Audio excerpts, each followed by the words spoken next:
Number 10. Silver Surfer. The Silver Surfer gains the power of the Infinity Gauntlet in a what-if story from the 1989 series featured in issue 49 of that series. What if Silver Surfer possessed the Infinity Gauntlet? Well, he would obviously try to use the power for good. He ends up being lifted up into godhood because he wields such awesome power and attempts to turn the universe into a paradise, eradicating hunger and disease for all races across the cosmos. Also, fun fact, did you know that back in the day when you had the Infinity Gauntlet you were considered a god and that was like part of the story? That was the thing. Silver Surfer also makes Death a more approachable hot lady so that when people die they will not fear her but cherish her instead. I mean, I personally think Death was already hot before, but I guess now she's more hot, so that's great. In the end, unfortunately, even Silver Surfer becomes corrupted by the Gauntlet's power. However, our heroes have a solution for that and introduce Shala Bal, Norrin Radd's lost love, into the mix. She manages to be able to level with Norrin and even convinces him to renounce the power, saving the world with this final sacrifice. And her final sacrifice too, because they're both like, okay, well, we're just gonna die now, bye.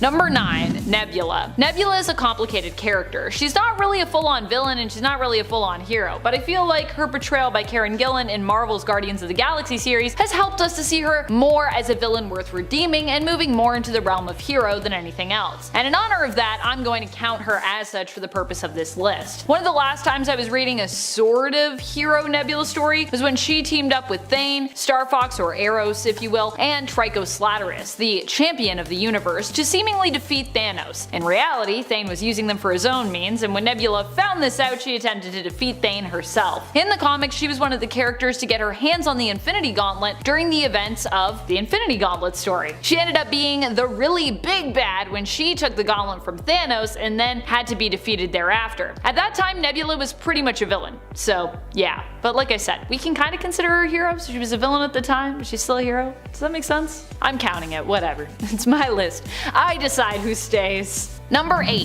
Deadpool. Surprisingly, or maybe not so surprisingly if you're familiar with the character, Deadpool also has wielded the Infinity Gauntlet before. In this case, he ended up getting it from Thanos when he pulled a bait and switch, swapping out the real gauntlet with a fake. Deadpool then planned to use the gauntlet to roast the Marvel Universe, but instead got celebrity roasted himself by host Howard the Duck and a slew of other heroes, villains, friends, allies, and even lovers. In the end, however, Deadpool breaks the fourth wall to do some roasting of the audience and ultimately returns the gauntlet to its rightful owner. Thanos, of course. What did you think? He was gonna give it to someone else and save the day? This is still Deadpool we're talking about. Also, I'm pretty sure the issue this story comes from, issue 45 of Jerry Dugan's Deadpool run from 2013, is also where the Thanos copter originated. Either way, if you're a fan of Thanos copter, it is in there too.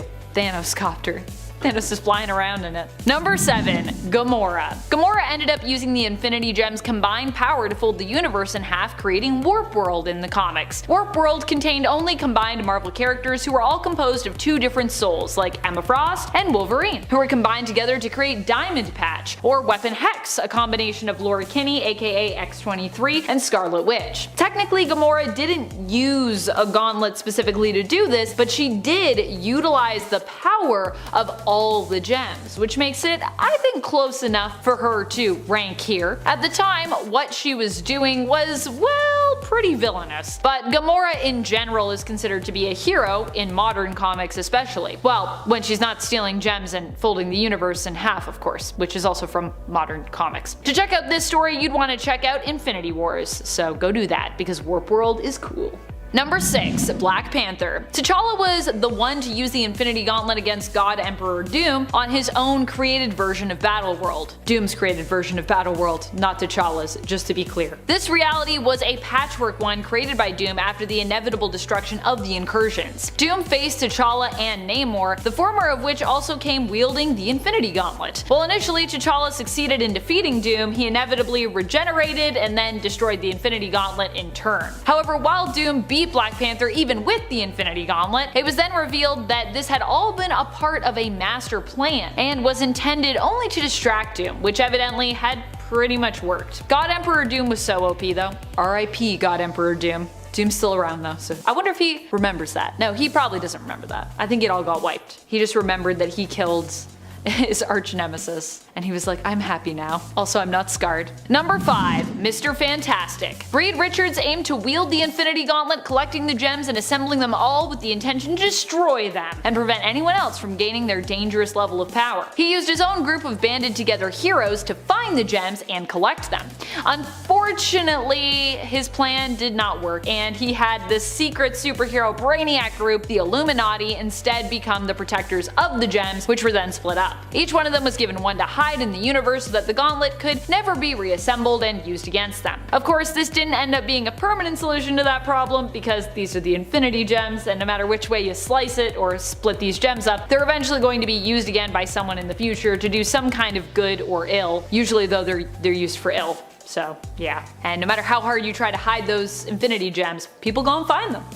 Number 4. Hulk. Obviously one of the heroes we can't leave out, considering how mighty he is and how important his time with the Gauntlet was in the MCU, is the Hulk. The Hulk wore the Infinity Gauntlet and was the one to use it to bring everyone back in the MCU. If you were wondering how a big, not super intelligent berserker like the Hulk managed this feat, managed to stay focused, this was actually during the time in the MCU where Hulk was more in balance with Bruce Banner. The two beings were more merged at this point and basically became Professor Hulk. Hulk wore the gauntlet in the MCU during Avengers Endgame and used it to bring back everyone that had been snapped out of existence, undoing what Thanos had done in the previous film, Avengers Infinity War. In the comics, in the Ultimate Universe of Earth 1610, the alternate Hulk of that Earth also wielded the Infinity Gauntlet, or rather the Infinity Gauntlets, as in that universe there's 2 of them, but that's a story for another list. Number 3. Iron Man. Someone that has been immortalized when it comes to his use of the Infinity Gauntlet, or Iron Gauntlet if you rather, in the MCU is Iron Man. Iron Man snapped past Thanos and his army out of existence, which resulted in the heroes winning the day in Avengers Endgame. Thanos returned to try and set straight what the heroes were trying to fix in their universe, which was his plan to eliminate half the population. Hulk had successfully snapped back those who had been killed off by Thanos' initial snap, but now Tony Stark was fighting to save the world against a past Thanos who had followed them there to once again follow through with his future self's and really his own self's plan. In using the gauntlet, however, Tony gave up his life as it was so powerful a weapon that using it killed him. Also, he kind of had to put it in his suit, and I don't know if his suit was properly wired for all that power. This made Iron Man one of the greatest heroes eternally, but not one of the greatest Eternals, because that's a whole different group of heroes. Tony has also briefly wielded the Infinity Gauntlet in the comics, but it went quite a bit differently for him in comparison. Once again, a story for another list. Number 2. Captain America. Captain America actually also wore the gauntlet, in the comics at least. He attempted to use the gauntlet to keep Earth 616 safe during the incursions. This was a dangerous time in the comics when basically different realities were colliding and thereby destroying one another. Captain America attempted to use the power of the Infinity Gauntlet to push away the impending Earth and help prevent their collision. However, he failed in his attempt, and instead all of the stones on the gauntlet were seemingly destroyed except for the Time Stone. Probably one of the most useful stones too when you think about it in terms of getting the other Infinity Gems back at some point. I feel like there's gonna be someone that's gonna be like, you're calling them gems and stones. What is it, Amanda? Look, they're stones I'm pretty sure in the movies, they're gems in the comics. Gems, stones, it's all the same thing. They're rocks. They're Infinity Rocks, that's what we should call them. Number 1. Adam Warlock. Probably one of the most famous people to wield the gauntlet when it comes to comic book heroes from Marvel is Adam Warlock. Adam Warlock is often seen as a sometimes ally, sometimes opponent to Thanos, and in this case, he was kind of both. He ended up initially joining the heroes during the events of the Infinity Gauntlet in an attempt to defeat Thanos in the comics. However, they failed. When Nebula, who was known only as Thanos' granddaughter at that time, usurped Thanos, taking the power for herself, Thanos and Adam Warlock decided to team up to put a stop to her. This is when Adam Warlock got his hand on the gauntlet. However, after ascending and becoming a god thanks to the gauntlet's power, as I said that used to be a thing, he was instructed by the Living Tribunal and convinced to basically disassemble the gauntlet, hiding the gems with those that he trusted to protect them, one of which remaining with him, the Soul Stone.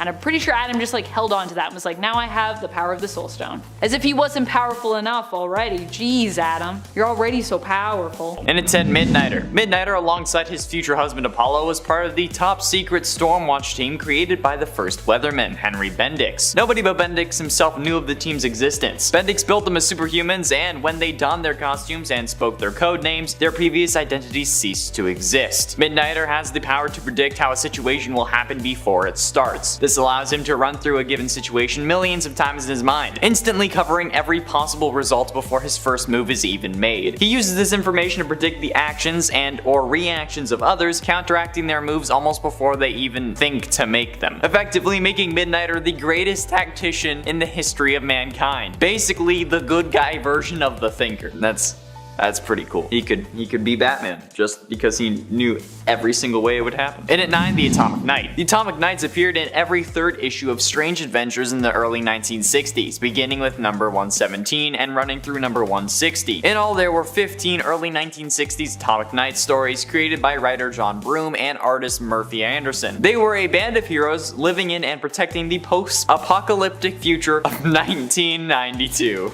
Yep, at that point it was the future. Following the catastrophic Hydrogen War of 1986, a petty tyrant named the Black Baron ruled a small section of the Midwestern United States with an iron fist. He was opposed by Sergeant Gardner Grail of the Atomic Knights, who wore medieval suits of armor that were impervious to the Baron's energy weapons, the armor having been irradiated in the war. Gardner Grail also has precognition, and wears a suit of armor that grants him enhanced speed, strength, endurance, and lets him blast energy, as well as being adaptable to other technology. And at 8, Acrita. Andrea's father was Bernardo Rojas, once a renowned leader in Central America who researched pre-Hispanic cultures at a university in Mexico. She lived alone with her cat named Zapata, named after one of the revolutionary leaders in Mexico. Acrita specialized in striking against organized crime. Every time she caught a perpetrator or helped avert a tragedy, she cited a literary quotation, or if she had the time, painted graffiti insulting or challenging the local authorities, which might hint at her being a bit of an anarchist, which honestly I'm kinda into. This character seemed to be kind of a Mexican Batman, and despite her anarchist tendencies, she often worked with another 2 Mexican superheroes, Iman and El Muerto. Together with these 2 allies and Superman, she once saved Mexico and the world from the total destruction from a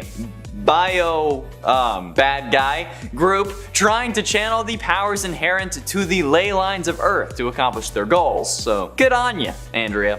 Good on you. And at 7, Jackolantern. The first Jackolantern is Daniel Cormac of Ireland, who was born to a poor farmer who was granted a magical lantern by an Irish fairy. Yep, that's how we're going with this. Cormac is a member of the Global Guardians, an international group of superheroes. His first recorded mission in Super Friends number 8 was to help Green Lantern dismantle a bomb in Ireland. Both Daniel Cormac and Marvin Noronza, the second Jackolantern, have a mystical lantern that gives them the power of flight, flame projection, teleportation, illusion casting, enhanced strength, and the ability to just create fogs. The power of the lantern is also its weakest at noon and gradually increases until its peak at midnight. Liam McHugh, the third Jack-o'-lantern, found a way to internalize the powers of the mystical lantern and no longer needs to carry it. So yeah. And at 6, Apollo. Essentially the Wildstorm universe's answer to Superman, Apollo is now technically a part of the DC superhero universe, like Wildstorm ever since the 2 universes converged following the events of Flashpoint. Apollo possesses many of the same powers as Superman, but with a few notable differences. Like Kal-El, Apollo possesses superhuman strength, flight, and near invulnerability. If you want some clarification as to just how impervious to damage he is, he's able to walk on the surface of the sun. Apollo also has the ability to shoot lasers from his eyes, derived from solar energy. But unlike Superman, he can also release this energy from other parts of his body, including his hands and mouth. This dude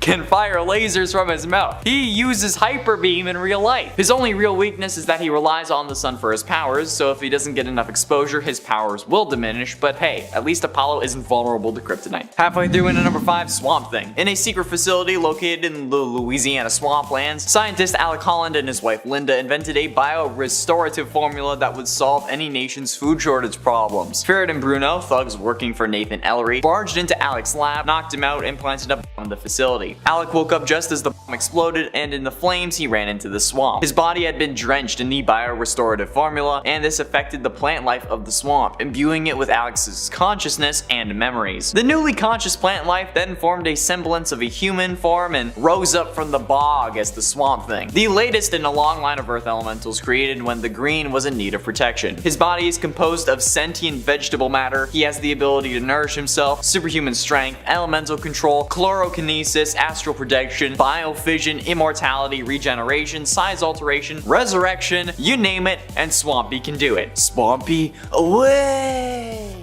And in 4, Mr. Miracle. Mr. Miracle was scot-free, the god of escape in the New Gods mythology. A Genesian raised on Apocalypse, he defected with his lover Big Barda to Earth, where he used the skills he learned in Escapology, both as a performance artist and in the Justice League of America. Originally, the boy scot-free was the son of High Father Isaiah, the ruler of New Genesis. However, as a part of a diplomatic move to stop a destructive war against the planet Apocalypse, High Father agreed to an exchange of children with his enemy Darkseid. In doing so, he surrendered scot-free to the care of his enemy while he received his enemy's son Orion. This guy has new god physiology, okay, making him immortal, super strength, super durable, and giving him super agility. Plus, when utilizing his full godly potential, Mr. Miracle wields a cosmic energy field called Alpha Effect, which allows him to transverse through time and space, heal living beings, fully restore creatures back from death, and control energy to an almost boundless degree. Yep, you're on the list. Getting close to the end in at number 3, Jem, son of Saturn. After both his mother and teacher were killed by the White Martians, Jem stole a ship and escaped to Earth, in search of his lover Syra, who had fled there earlier. He arrives in Harlem, New York and is befriended by an orphan named Luther Mankin. After a series of adventures with and without Luther, Jem eventually found Syra. They all then traveled to New Bok, a red Saturnian colony, but because he refused to take sides in his civil war on New Bok, Jem was disavowed and cast out by both factions. Dispirited, Jem and Luther returned to Earth, and given that Jem is a form of Martian in a sense, his Saturnian physiology gives him flight, metamorphosis, physiokinesis, telekinesis, telepathy, energy projection, superhuman durability, superhuman stamina, and superhuman strength that allows him to match Martian Manhunter blow for blow. So I think this is a pretty worthy number 3. Penultimately, in at number 2, Karate Kid. Karate Kid is actually Val Armor, a superhero from the future and also a member of the Legion of Superheroes. He is a master of every form of martial arts to have ever been developed by the 30th century. The extent of his skill was so great that he could severely damage various types of hard material with a single blow, and was briefly able to hold his own against Superboy through the use of what he called super karate. So he already seems pretty legit. Val Armor was the son of Japanese greatest crime lord Kiaru Nozumi, also known as the Black Dragon. When he was born, his mother, an American secret agent known as Valentina Armor, tried to hide him from his father, but she failed to do so and was killed for her affront. Japan's biggest hero, Sensei Toshiaki, and the White Crane, eventually killed the Black Dragon for his crimes and then adopted the infant Val.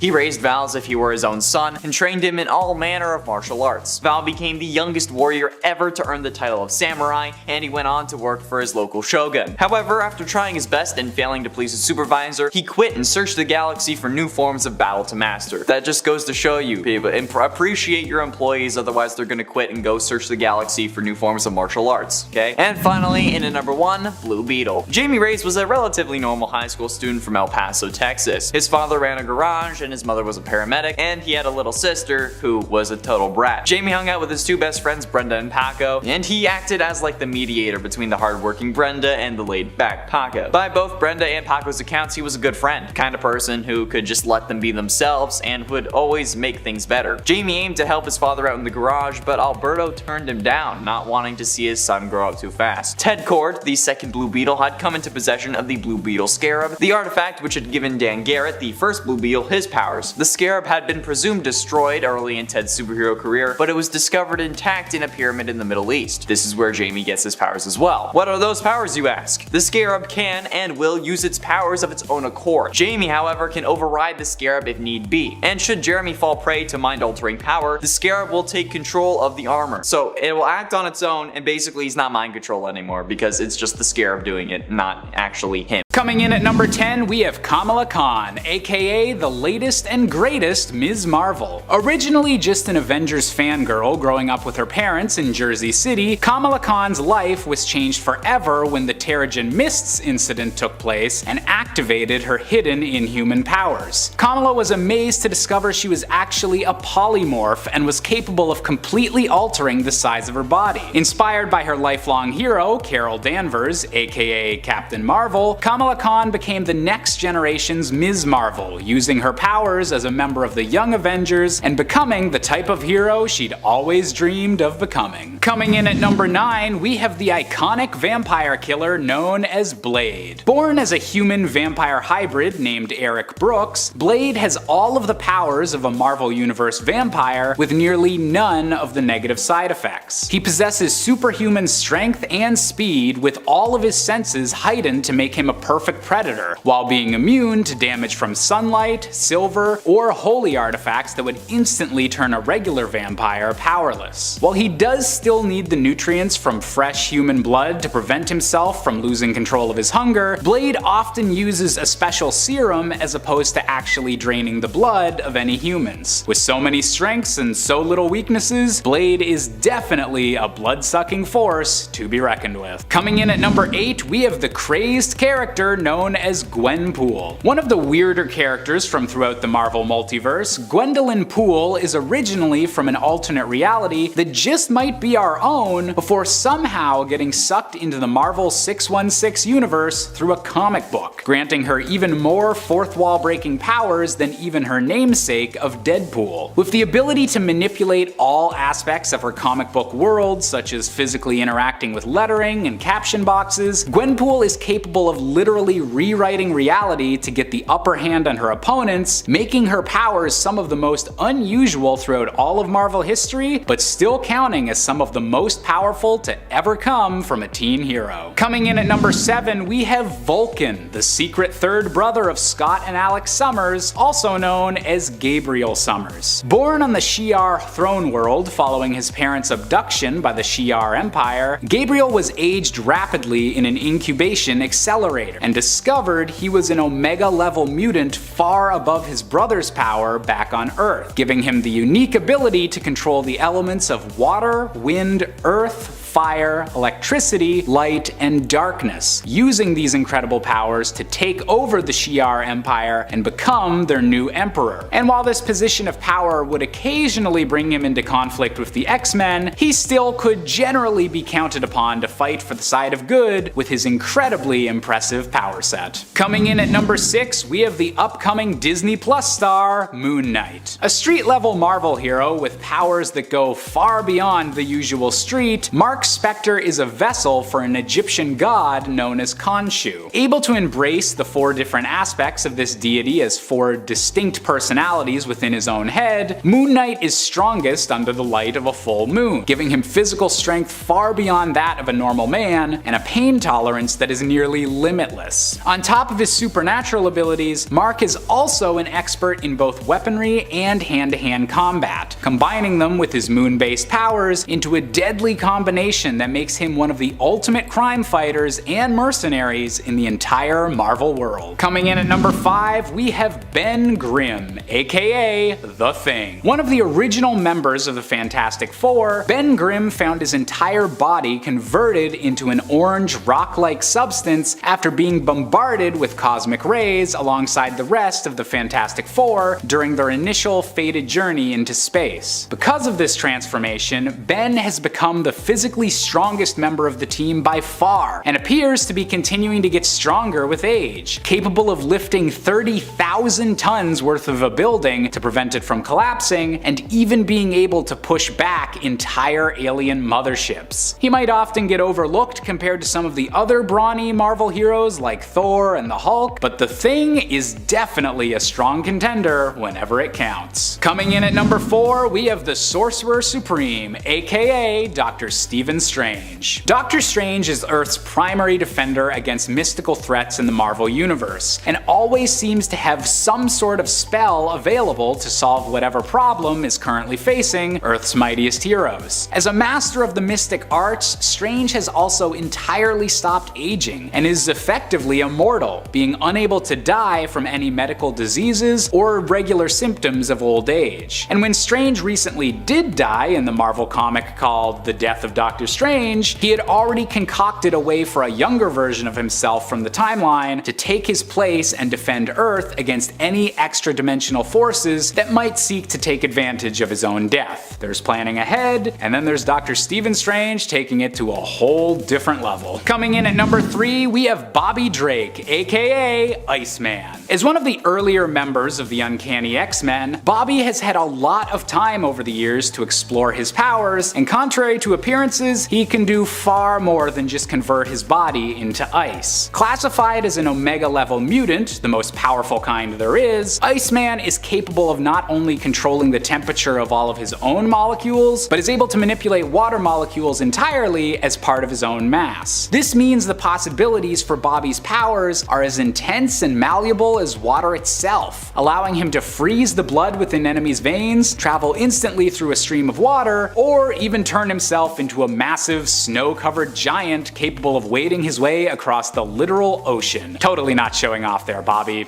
Totally not. Coming in at number 2, we have Peter Parker, aka the Spectacular Spider-Man. Now, Spider-Man definitely isn't known for being a weakling, but his actual physical strength is actually far beyond what anyone in even the Marvel Universe would expect. Under situations of intense stress, Peter Parker has been shown as capable of lifting literal tons worth of rubble and debris, far beyond the usual strength that he generally seems to show off. And when Peter Parker's body was briefly taken over by Otto Octavius's brain, the villain was stunned to discover that Spider-Man has actually been holding back every punch he's ever thrown, after the villain controlling Peter's body accidentally punched the Scorpion's jaw right off. Maybe it's a good idea to not try and get punched by Spider-Man. And finally, coming in at our top spot, we have the Incredible Hulk, a character who's known for being strong, but might actually be the most underrated when it comes to just how strong he can become. Ever since being bombarded with gamma rays, Bruce Banner's limits for physical strength have been said to be practically non-existent, with all-knowing characters like the Beyonder outright stating that the Hulk has no limits to his physical strength. The only difference between different Hulk forms is their starting strength, with all of them still having the potential to theoretically complete feats such as outpulling a black hole. It's this endless capacity for potential destruction that has made the Hulk such an alluring target to evil forces over the years, but if the Hulk's proven anything, it's that maybe he's not a guy you should try to mind control. Number 10, Draculana. To be clear, when we talk about heroes you've never heard of, we're more talking about those that sit on the outskirts of the superhero fandoms, so you won't find them likely on the big screen or on DC's or Marvel's main teams like the Justice League, Avengers, or the X-Men. Instead, these are heroes who come from a more humble background by comparison. Some of them may have been simply forgotten due to just how long they've been around, whereas others typically are associated with smaller or even in some cases now defunct publishers. Coming from the world of fellow indie hero Vampirella, Draculana is sort of Ella's adopted sister and also kind of her ex-lover or ex-one-night stand. There have actually been at least 2 different Draculanas, possibly 3 at this point. One is Lilith's biological daughter and the biological twin sister of Vampy, who is blonde. The other one, the one I'm focusing on, who was once Vampy's lover, became obsessed with her and was eventually adopted by Lilith to become the new Draculana. If you want to learn more about her and other Vampy adjacent characters, Sacred 6 is a pretty cool comic that I would recommend that you check out. Or you can learn more about this version of Draculana in the 2019 Vampirella series from Dynamite. Both of those series, by the way, are by Christopher Priest. Both Draculanas go by the name Victory, although the one we're talking about here was originally named Victoria, but the two do differ in terms of appearance and, like I said, blood relation. Blood relation in this context almost becomes a vampire pun. This new Draculana isn't exactly a vampire, by the way, but is armed with a demonic ring that basically grants her powers similar to one, allowing her to accurately play the part. Draculana is currently a property of Dynamite Comics. Number 9, Tony Chu. Tony Chu is a quirky and unique character, but still is ultimately a hero, and even technically has superpowers, so he would qualify as a superhero. Tony is a detective who possesses the unique power of sebopathy. Whatever he eats, except for beets, he gains in-depth knowledge of, being able to tell where all the ingredients that make it up came from, being able to taste everything about that ingested food. Tony uses this skill to basically solve murders mainly, sometimes even ingesting parts of victims victims or the accused, sometimes even ingesting parts of the victims or the suspects to learn more about the case and help solve it. He initially worked for the Philadelphia Police Department, but ultimately gets fired after they witness him eating part of a deceased suspect. He later is hired by the FDA. And friends, before we move on to this next spot, if you are loving this list, there are actually a lot more indie superheroes that I would love to tell you about as we dive into the world of unknown supers. So if you want to learn more, be sure to let us know by commenting below and giving this video a thumbs up. Number 8. Red Sonja. One of my favorite lesser known heroes is Red Sonja. Red Sonja comes to us from the less sci-fi, more fantasy-based world of sword and sorcery. She is an extremely gifted fighter, marksman, and sword bearer. Red Sonja, the she-devil, is said to have been given her name for,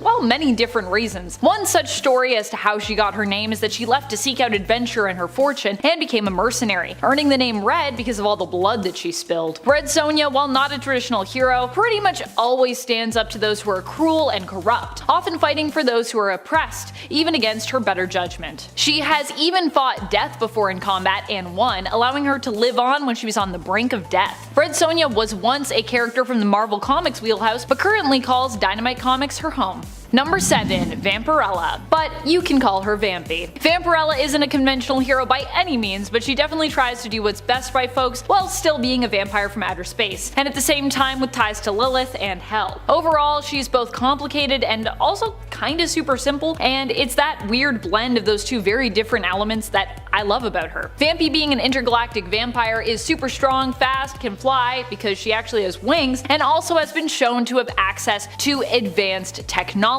at times due to her ties to the planet Draculana. Vampirella is currently attached to Dynamite Comics, but was originally a property of Warren Publishing. Number 6. Savage Dragon. Savage Dragon is a popular hero as far as the lesser known or indie heroes go, so if you haven't heard of him before, you might want to check him out.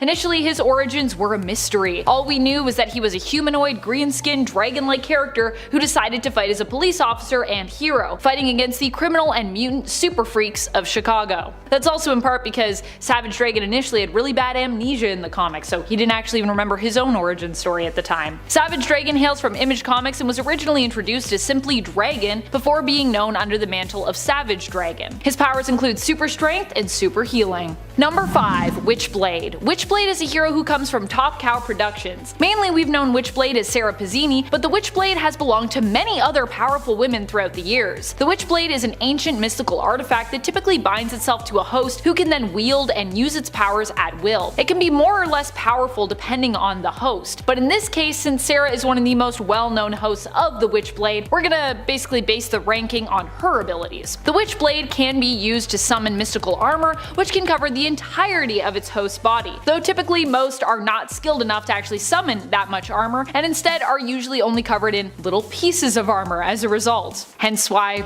you see that Witchblade art and she's like, not really covered in much. This armor grants the wearer invulnerability, but even if its host is harmed, it also grants the power to heal. Aside from creating armor, the Witchblade can also be used to create weapons on the fly. It also increases its host's strength and endurance. Sarah herself was also a trained NYPD detective prior to becoming the host for the Witchblade, so she also brings her skills as an officer and detective to the table. Number 4. Luther Strode. Luther Strode is the main character in the Strange Talent of Luther Strode series, a series that hails from Image Comics. Luther ends up acquiring powers that enhance his strength, durability, speed, and combat skills after receiving a mail order exercise program known as the Hercules Method. Luther's powers, however, only create more harm than good in his life and lead to a lot of death, much of it happening as a result of his own involvement. Try as he might to try and do good with it. While not a conventional hero, Luther definitely fits the bill of an anti-hero, or more accurately tragic hero archetype, with everything going awry no matter his intent. He's also someone I would personally love to see take on the hero who made our number 2 spot. Number 3. Radiant Black. Radiant Black is Nathan Burnett,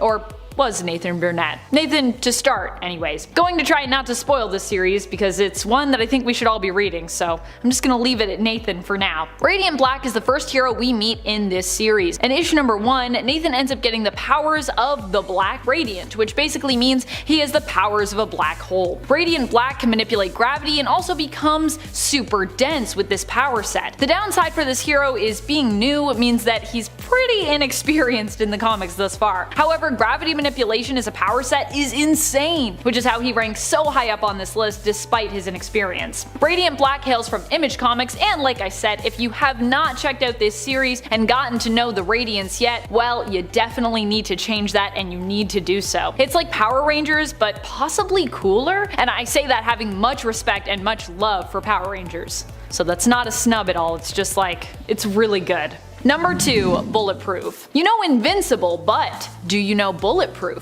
Fans of the comic series likely do, but if you just became an Invincible fan via the animated series, then this isn't a character that you'd be familiar with just yet. After all, at this point we've only had one season so far, so it's very likely Bulletproof will appear in the series, just not until a bit later on. Bulletproof is Xandel Rudolph. He got his powers as a result of his brother using him as basically a science experiment, as his brother Tyrone was actually obsessed with superpowers. Xandel would end up getting powers as a result of this mad science, while his brother would end up dead. Bulletproof also goes on to take up the Invincible mantle at one point, filling in for Mark when he is off-world. Xandel's powers are based on energy absorption, which I think is one of the strongest power sets to have personally. Bulletproof, like other heroes in the Invincible universe, comes to us from Skybound, which is an imprint of Image Comics. Number 1, the Darkness. The Darkness is an ancient elemental force that takes up residence in a host, granting them special powers. One of the most famous hosts that we have come to know as the Darkness is Jackie Estacado. The powers that Jackie wields are similar to what you'd expect from some kind of demonic force. They're also honestly comparable to Venom's power set from Marvel Comics, at least I see a lot of similarities there. The Darkness gives you access to a sort of mystical armor which can be summoned at will. It also grants the user a healing factor, shapeshift abilities, and through them also the ability to fly via wings that you can create. Jackie as the Darkness can also create dark tendrils, which he can also turn into weapons, and he can also summon entities known as Darklings. While more of an anti-hero due to his methods, Jackie Estacado is still a hero in the sense that he generally fights on the side of good. The Darkness hails from Top Cow Productions. And if you do know the Witchblade, you probably know the Darkness, or vice versa. Number 10, Wind. Wind is the name of the main character from the self-titled series, also of course named Wind. It comes from Boom Studios and was written by James Tynion IV with art by Michael Dalianos. Wind is a teenage hero who has always hidden the truth of his elven and magical heritage as a weird blood. His heritage grants him great power he's been hiding from his whole life in an attempt to fit in, being made to believe that magic is dangerous and basically turns people into monsters, or in some other way corrupts them. When he becomes too old to hide his pointed ears and who he is any longer, he is forced to either try and change or embrace who he really is. And in order to protect his friends against those who would hunt both him and them down, Wind ultimately embraces his magical side, unleashing powerful abilities. Wind has wings, can fly, and can communicate with forest-like spirits or sprites. He also has, like many other teen heroes, the power of friendship, which usually means he ends up making friends with powerful allies. I would say if you love the world of Avatar, you might also end up falling in love with both the character Wind and his series. It reminds me of Avatar, at least, in like the best way. Number 9, Lord Fanny. Lord Fanny is Hilda Morales, who was born as a boy but raised as a girl. She is a transsexual woman and one of the first trans heroes in comics. Lord Fanny was raised as a girl by her grandmother because only women in their culture could become witches, and her grandmother was a powerful witch who wanted to pass on her knowledge and power to Fanny, although Fanny herself did choose to be a girl, if that makes sense. Lord Fanny is a member of the Invisibles team and was created by writer Grant Morrison and artist Steve Yoel. The Invisibles was a comic series that existed as part of DC's Vertigo imprint back when it was around. I miss Vertigo so much. The series began in 1994, and in issue 13 we'd learn more about Lord Fanny's origins and her very tragic backstory. Lord Fanny's such a cool character. And friends, before we move on to the next spot, if you are loving this list and you want to learn about even more cool, lesser known indie heroes, be sure to let us know by giving this video a thumbs up. Number 8, Quantum and Woody. You may have heard of Valiant's character Bloodshot, who recently got his own solo film, but what about all of their other superheroes? Quantum and Woody is a series and superhero duo from Valiant Comics. It was inspired by the superhero team-up series Power Man and Iron Fist, but is a lot more bizarre. The series itself was written by Christopher Priest, with art actually by the artist artist who did Power Man and Iron Fist. Pretty cool. Quantum and Woody are adoptive brothers who, after years of being estranged, are brought back together when their father mysteriously dies. While trying to figure out what really happened to him, they stumble upon superpowers. The catch? They must touch their power bands at least once every 24 hours to not only keep their powers, but also keep from losing their lives as well, as they would then no longer exist if they didn't touch their band. Quantum's powers are more defense-based, while Woody's are more offensive. Oh, and they also kind of have an animal sidekick, Vincent Van Gogh, who is even more bizarre than he already sounds. Just trust me. I don't want to spoil anything, but Vincent Van Gogh.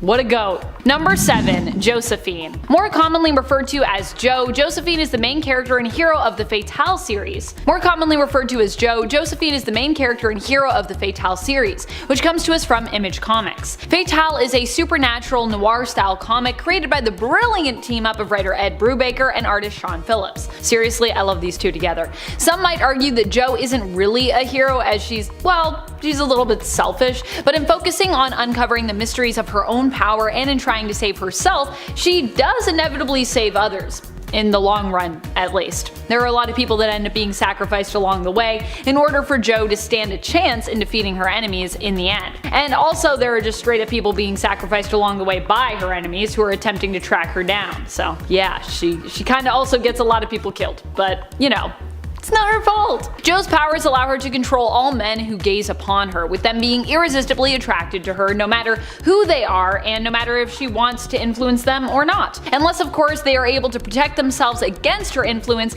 with extremely powerful magic, which we only see from a couple characters really in the series. In other words, her power is pretty freaking strong. The only downside here, which is kind of the crux of it all, is that she can't fully control her powers. That is, she can't turn them off when she wants to, which ends up causing a lot of problems for Jo along the way, but I won't spoil any of that. Anyways, if you haven't read Fatale, it's now, I think, it's gonna be 10 years old soon, so go and read it. Hurry up!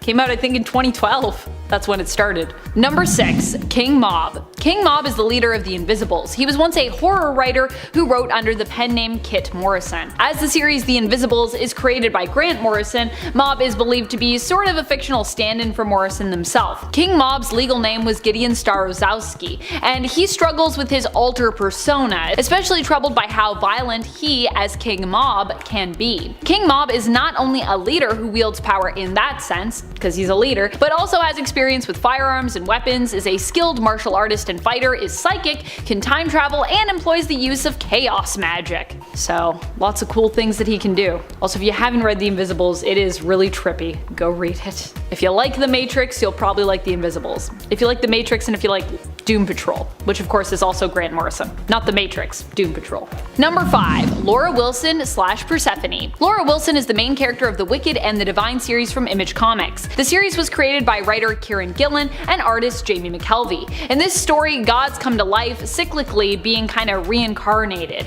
This is known as the recurrence. Laura herself is obsessed with the gods and the pantheon, who are all of course re-emerging at the time. She wants nothing more than to be a god herself. At least that is what she thinks she wants, until her wishes kind of come true. She is revealed to be Persephone, who is believed to be the final god to return during the recurrence. As Persephone, she can summon plants and vines and control them. She also seems to have some kind of control or influence over the underworld. Laura can also create fireballs and reveal to others past events, summoning visions of the past even if she was not present for those events. Number 4. Sludge. Sludge is a hero or anti-hero who comes to us initially from Malibu Comics and was created by writer Steve Gerber and artist Aaron Lopresti. Sludge was once Frank Hogue, a dirty NYPD police officer who accepted bribes in exchange for favors when it came to drug dealings. He was ordered by the crime boss he worked for, John Paul Marcello, to kill another likely dirtier cop. When Frank refused Marcello's request, Marcello had him killed instead. After being shot, a grenade went off, knocking him into a bucket of chemical waste. Who put that chemical waste there? The waste would merge with him after he was dumped into the sewers, turning him into the super-heroic monstrosity Sludge. Sludge possesses a healing factor and super strength. He could also kill or mutate his opponents with just a touch. Kinda turns them into sludge. It's pretty It's pretty dark, really. Number 3. Radiant Yellow. We don't know that much about the newest Radiants, but we do know that they seem interested in protecting innocent people from whatever craziness is currently going on. Okay, hard to keep talking about all of this Radiant Black series without spoiling anything, but once again, I'm gonna try my best. Radiant Yellow appears to be an older gentleman, and as far as I know, we don't really know his name yet. What we do know is that each Radiant seems to have their own power set. At least that's what we're being led to believe by the story and the imagery used. It hasn't exactly all been laid out yet, which is honestly kind of what makes this series so much fun. There's so much we don't know. The mystery of it all. Radiant Yellow, however, seems to have powers based in perhaps light manipulation. To me, that's what it looks like the force blasts that they emit are based in, and it also looks to me like they can perhaps manipulate light to create illusions. That's just based on the imagery that's surrounding them in the comics. Like the other Radiants, Yellow isn't too experienced and doesn't seem to understand the full extent of their powers just yet. Radiant Yellow comes to us from the Radiant Black series, which belongs to Image Comics and is written by Kyle Higgins, who, yes, was also the initial writer of the Power Rangers series, and it was also created by artist Marcelo Costa. Number 2. EXO Manowar. Valiant Comics actually has a whole stable and universe filled with supers, including this one here, EXO Manowar. EXO Manowar is actually the name of the sentient armor that is tied to our hero in this series, Auric of Dacia, a Visigoth from the 5th century AD. Auric would end up being abducted by aliens and enslaved for years before he managed to escape. Auric learned of where his captive's armory was kept and basically ended up getting there and then getting the EXO Manowar suit. He then bonded with the suit and used that advanced tech to escape his captors. However, due to interstellar travel, by the time he arrived back on Earth, it was now the 20th century, basically modern day. Eric would have to adjust to this very different world, and along the way would meet other superheroes from the Valiant universe. That's right, there's not just 2 more, there's a whole bunch of them. EXO Manowar is a character created by writers Jim Shooter, Steve Englehart, and as well as artists Bob Layton and Barry Windsor-Smith. Number 1. Black Hammer. Black Hammer is Joe Weber, the title character of the Black Hammer series, written by Jeff Lemire with artwork by the amazing Dean Ormston. The Black Hammer series was made to be completely different from other more traditional superhero comics, but if I did have to compare Black Hammer to anyone from that more conventional world, I would liken him to Thor myself. Joe Weber inherited the hammer and powers of the former Black Hammer when he died, being transported to the realm of New World as soon as he himself had picked up the fallen hammer. There he learned that he was meant to become the new Black Hammer, replacing the fallen one as Starlock's new and most powerful warrior in the fight against Starlock's evil twin, the Anti-God. While being the title character, Black Hammer isn't actually the main character of this series. As we learn near the end of issue number 1, Black Hammer sacrificed himself to save the world from the Anti-God and keep his fellow superheroes and friends alive. But what really happened to him, and just how and why are his teammates now seemingly trapped in the timeless and kinda eerie town of Rockwood? Well, to find out, you'll have to read on, true believers. But honestly, you should just go read Black Hammer because it's pretty great. Everyone go read all the Black Hammer things. It's like a whole universe now. In at 10, Tony Stark. Wilson Fisk's men attempted to kill Anthony Stark in order to silence his drunken singing, forcing Sheriff Rogers to intervene and save his life. Tony Stark later donned the suit of battle armor to save the life of Red Wolf. However, this suit looks more like a train than a battle mech suit, and in all honesty, it's the perfect combination of these two things. First appearing in 1872 number 1 from 2015, this version of the Iron Man armor is one that I want to see someone cosplay because holy damn, this look is based off the original Iron Man suit, and like, you know, the one Tony Stark built in a cave with a pile of scraps. Yeah, it's that one, but make it dark steampunk basically. But by steampunk I also mean steam engine. Well, combustion engine. I don't know much about trains. You know the train that Marty and Doc used to get the DeLorean up to 85 and then back to 1985 and Back to the Future Part 3? Yeah, that, but an Iron Man suit. I feel like the Tony from 1972 was the one who made that train fly and time travel. I feel like he was the one that Doc went to. In a 9, Gazer Beam. Simon J. Palladino, also known as Gazer Beam, is a minor character in The Incredibles. He only briefly appears in the film alive, but his disappearance and death really is what sets the events of the movie into motion. Gazer Beam was a member of the superhero team known as the Phantasmics, but conflicts with Everseer led him to leave the team, and he soon joined with the Thrilling Three as their new leader upon the death of Dynaguy, which he also later left. He appeared appeared alive at the wedding of Elastigirl and Mr. Incredible, but during the superhero ban, Gazerbeam was an activist for superhuman rights, wanting the ban on supers to be revoked. 15 years later, he would be one of the most recent victims of the Omnidroid, with Bob having noticed his disappearance becoming a story in the newspaper. His final act before dying though was to use his powers to carve Kronos on the cave wall in which he was hiding, in the hopes that someone would discover it and put an end to Syndrome's evil schemes. An act that was really what made the Incredibles able to stop Syndrome's scheme and save the day, since without it Bob wouldn't really have learned what the mission was. And yes, I used a character from the Incredibles on this list because he was a superhero in the past. Deal with it. And it ain't Stardust the Super Wizard. However, this is a case of a superhero forgotten in the past, so another use for the term from the past. Stardust the Super Wizard is a fictional superhero from the golden age of comics who originally appeared in American comic books published by Fox Feature Syndicate, and first appeared in Fantastic Comics #1 in 1939. Stardust the Super Wizard was featured in 16 issues of Fantastic Comics, and this was before superheroes were really trying to be better than criminals, as Stardust would basically kill all of his enemies in various ways with his wide array of powers. And when I say wide array of powers, I mean it. This guy has about as many powers as a Lantern Corps, if not more. Superhuman strength, speed, durability, and endurance, vast knowledge of interplanetary science, master of space and planetary forces, skilled detective, formidable brawler, accelerated perception, extrasensory perception, augmented respiration, interplanetary flight, indestructibility, telepathy, transportation, metamorphosis, transmogrification, telekinesis, selective omniscience, which is awesome. And luminous skywriting. And then throw on whatever other powers he needs to have thanks to the story, because he's a freaking wizard and it's 1939. This, with the combination of just offing people he didn't like, makes him absolutely nuts.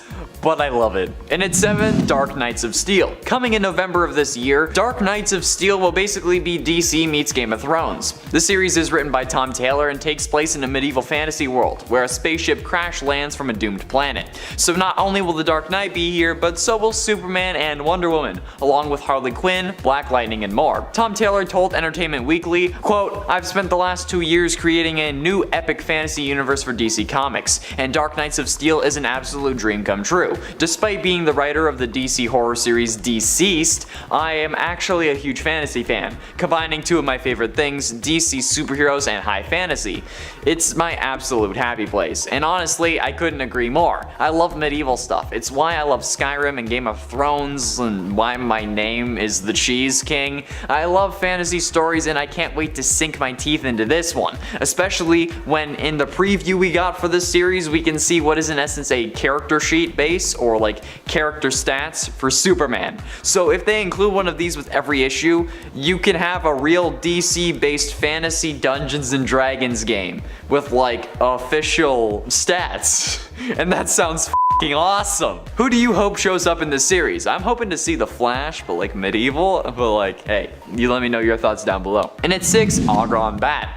Argon Bat is a Japanese superhero created by Suzuki Ichiro and Takeo Nagamatsu in 1931, who originally debuted in a kamishibai, which is a paper theater. Argon Bat is considered by some to be the world's first superhero, and is a precursor to later superhero characters such as the Japanese Prince of Gamma, as well as well-known comic book characters like Superman and Batman. Argon Bat was created by 16-year-old Takeo Nagamatsu and 25-year-old Suzuki Ichiro in 1931. And the two were inspired by drawings of mythological characters in Tokyo's Unio Royale Museum to create a new hero based on science rather than mythology. Argon Bat is a being from ancient Atlantis who was sent forward in time 10,000 years to battle evil forces threatening the present day. He has a golden skull-shaped head, wears a green and white swashbuckler outfit with a high-collared red cape, and carries a rapier. His superpowers include superhuman strength, invulnerability, and the ability to fly. Plus, I mean, he was sent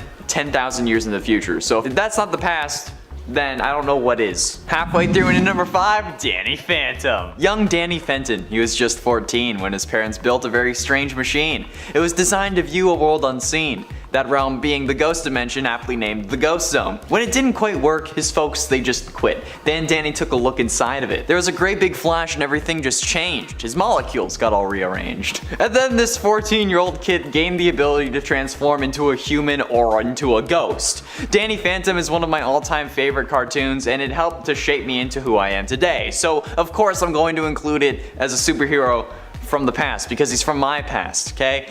That's right, I found a way to work it in. While in his ghost form, Danny has multiple abilities, including flight, invisibility, intangibility, and to possess people at first. However, as the series goes on, he gains more abilities, such as ghost rays, which are bolts of energies from his hands, cryokinesis, and his ghostly wail, which he learns sooner than he's supposed to, thanks to a version of himself from the future, who he ends up fighting in the 2-part hour-long episode titled Ultimate Enemy, in which present Danny gets dragged to the future, where he's turned evil, thanks to combining with his primary adversary and uncle, Vlad Plasmius. So he also got dragged into the future, thus meaning that he was from the past. Boom! You looking for this? In it for Phantom Rider. Carter Slade was born and raised in Ohio in the mid-19th century, along with his brother Lincoln. Eventually, Carter decided to move out west to the new territories in order to become a school teacher at a new settlement in Montana. However, he came across a group of people slaughtering helpless homesteaders. Though he fought bravely, Carter was eventually defeated, shot multiple times, and slowly dying from his injuries. He was brought to a native medicine man called Flaming Star, who had many years before seen a shooting star that brought with it a special dust. Flaming Star took this as a sign that a champion would one day be sent to them to fight injustice. He believed that Carter was this champion and gave him most of his costume, along with the dust, which Carter used to make the rest of it and tame a white horse he called Banshee. However, Carter would eventually die while trying to save his brother Lincoln from a cave-in, which results in Lincoln taking over the mantle of Phantom Rider. Basically, it's Ghost Rider from the Old West. And I think it's without the demon. Getting close to the end in number 3, Captain America. After being a kid from Brooklyn who just wanted to help, Steve Rogers volunteered for an experimental procedure to make super soldiers to aid the Americas during World War II. However, after the experiment was successful, the rest of the equipment was destroyed along with the genius behind it. However, after falling from an experimental drone plane into the North Atlantic Ocean, he spent decades frozen in a block of ice in a state of suspended animation. Quite literally being a superhero from the past, even in real world standards, since this was also his reintroduction into the Marvel Comics Silver and Bronze Age. I think we all know this story at this point thanks to the absolute success of the MCU, but it's still easy to forget that Cap was originally from the 40s until comic books were on the rise again in the 60s, which is really interesting because, like, in the most literal sense of the word, Captain America is a hero from the past, and is probably the most fitting character for this list for that reason. But there are a couple more that I wanted to talk about, so I put him at number 3. Penultimately, in at number 2, Black Knight. Marvel Comics' first Black Knight, Sir Percy of Scandia, first appeared in the medieval adventure series Black Knight numbers 1 to 5 from Atlantic Comics, the 1950s precursor to Marvel Comics, and this ran in 1955. The original Black Knight is Sir Percy of Scandia, a 6th century knight who serves at the court of King Arthur as his greatest warrior and one of the Knights of the Round Table. While the modern Black Knight seems to be making an appearance in the Eternals, the original Black Knight was recruited by the wizard Merlin and adopts a double identity. He pretends to be totally incompetent until changing into the persona of the Black Knight. As the Black Knight, Percy wields the Ebony Blade, which Merlin forged himself from a meteorite. The modern version, known as Dan Whitman, is the original Black Knight's descendant and the supervillain Black Knight's nephew. He inherited the mystical Ebony Blade that carried a curse and took the Black Knight mantle to help restore honor to it. And I gotta say, it's a really weird family dynamic that you got going on. This family reunions must be really awkward. Finally, in at number 1, Paul Manning. In the year 5700, we see a hero known as Paul Manning, who would appear whenever the world was in danger. However, it was revealed that this Paul Manning was in fact the Green Lantern known as Hal Jordan, who would be brought to the year 5700 by the Solarians. They would also wipe his mind and clear his memories to implant him with new ones, which is where Paul Manning came from. It was a created identity by the Solarians to get Hal to save them whenever they were having issues, or maybe if a really important cat was stuck in a tree. history. Eventually though, after being brought to the future many times, Hal ended up subconsciously creating an evil doppelganger of himself who took over the Paul Manning identity, and went on to terrorize the Solarians. He would then be defeated by actual Hal and would be converted into a functioning member of society. However, this was also all pre-Crisis, and after the collapse of the multiverse this no longer applies to the main continuity version of Manning. But it's still pretty interesting nonetheless. Like, imagine being pulled into the future and not even knowing it. By that logic, any of us could be from any point in the past, and we just wouldn't know. And at 10, Cassandra Kane. Cassandra Kane is the fourth Batgirl. Born with the assassin David Kane and Lady Shiva as her parents, she was trained to become the perfect warrior. Her father deprived her of speech so that she would learn movement and physicality as her first language. Batman adopted her into the Batman family during No Man's Land to replace Helena Bertinelli as Batgirl. Cassandra would eventually turn her Batgirl costume over to Stephanie Brown and become a member of Batman Incorporated as Black Bat. Trained by her father to be the ultimate weapon, Cassandra was not taught to speak. Instead, her father relied mostly on actions to communicate with her. He also cut her off from the outside world, only exposing her to anything or anyone other than him when absolutely necessary. As a result, the parts of her brain normally used for speech and language processing were trained so that she could read other people's movements and body language to recognize their thoughts without verbal communication, and predict with uncanny accuracy their next move in a fight. This also caused her brain to develop learning functions different from most, so it's like a form of dyslexia that hampers her ability to talk, read, and write. And at 9, Beast Boy. Beast Boy's parents, Mark and Mary Logan, were geneticists that would travel the jungles of the world to study their wildlife. Beast Boy was brought up in the jungles of Brazil, Africa, India, and several other places. The Logans became particularly interested in a rare species of green monkey, which honestly I understand. But the day they finally found them, something terrible happened. Beast Boy was bitten by one of these monkeys and contracted a serious illness called cicudia. To save him, his parents attempted to cure him with a new serum, which bestowed him with his iconic shape-changing abilities, and as a side effect, his skin, hair, and eyes all turned green. Beast Boy was originally the youngest member of Doom Patrol, however revealed in Homecoming, Mento's harsh discipline and less than encouraging attitude finally alienated him from his surrogate family, and he stuck out on his own. Looking for a new place to live, he came to Jump City, where he encountered Robin, Starfire, Raven, and Cyborg. Afterwards, the five formed a new team of their own, the Teen Titans. And at 8, Aqualad. Operating as Aqualad by his king's side as the first leader of the Teen Titans, he briefly worked under deep cover as the loyal lieutenant of his father, Black Manta, to bring down the Light and their partner. Eventually, King Orin retired his heroic duties and Calder took over the mantle of Aquaman, joined the Justice League, and became their leader by July of 2018. In February 2019, he officially stepped down as their leader, and Aqualad eagerly expected to become a member of the Justice League alongside Speedy, Robin, and Kid Flash. However, when it became clear that that wasn't happening, he decided to accompany Robin and Kid Flash to investigate Cadmus Labs. There they found the Genomorph Project and Superboy, whom they liberated. Aqualad, Kid Flash, and Robin set off on an unsanctioned mission to protect CEO Selena Gonzalez from the League of Shadows, but despite their best efforts, Gonzalez still vanished. And at 7, Miss Martian. When she first came to Earth, Miss Martian was a bubbly, exceptionally sweet, polite, and caring individual, although occasionally shy young Martian girl who longed to fit in on Earth and become a member of a team. However, being from Mars and having never really interacted with humans before, she was frequently unfamiliar with Earth's customs. She felt especially uncomfortable with her telepathy, as on Mars it's the prime form of communication, but on Earth it's not really a thing.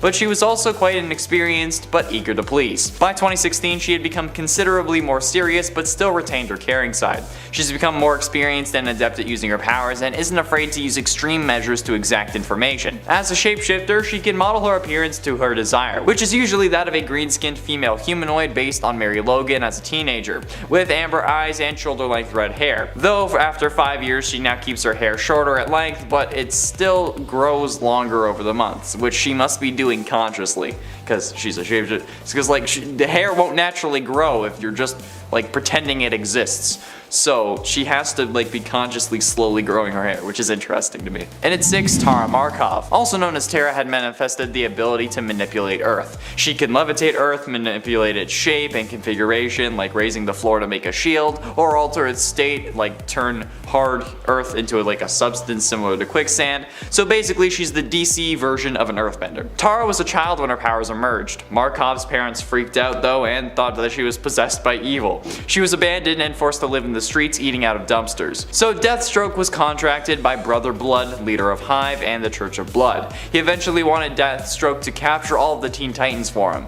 Deathstroke heard of Tara Markov and her powers, and he devised a plan to use her as a spy and, if needed, a bargaining chip. He also went to Markovia and intervened in an attempted public execution. Tara was tied up to a vehicle and dragged around while the mob chanted for her death, calling her a witch and a demon. Deathstroke sliced the head off the man who was holding a gun to Tara's head, and she was later taken in as the latest member of the Teen Titans team. Halfway through in at number 5, Wonder Girl. Cassie Sandsmark was the second person to be called Wonder Girl, the first being Donna Troy.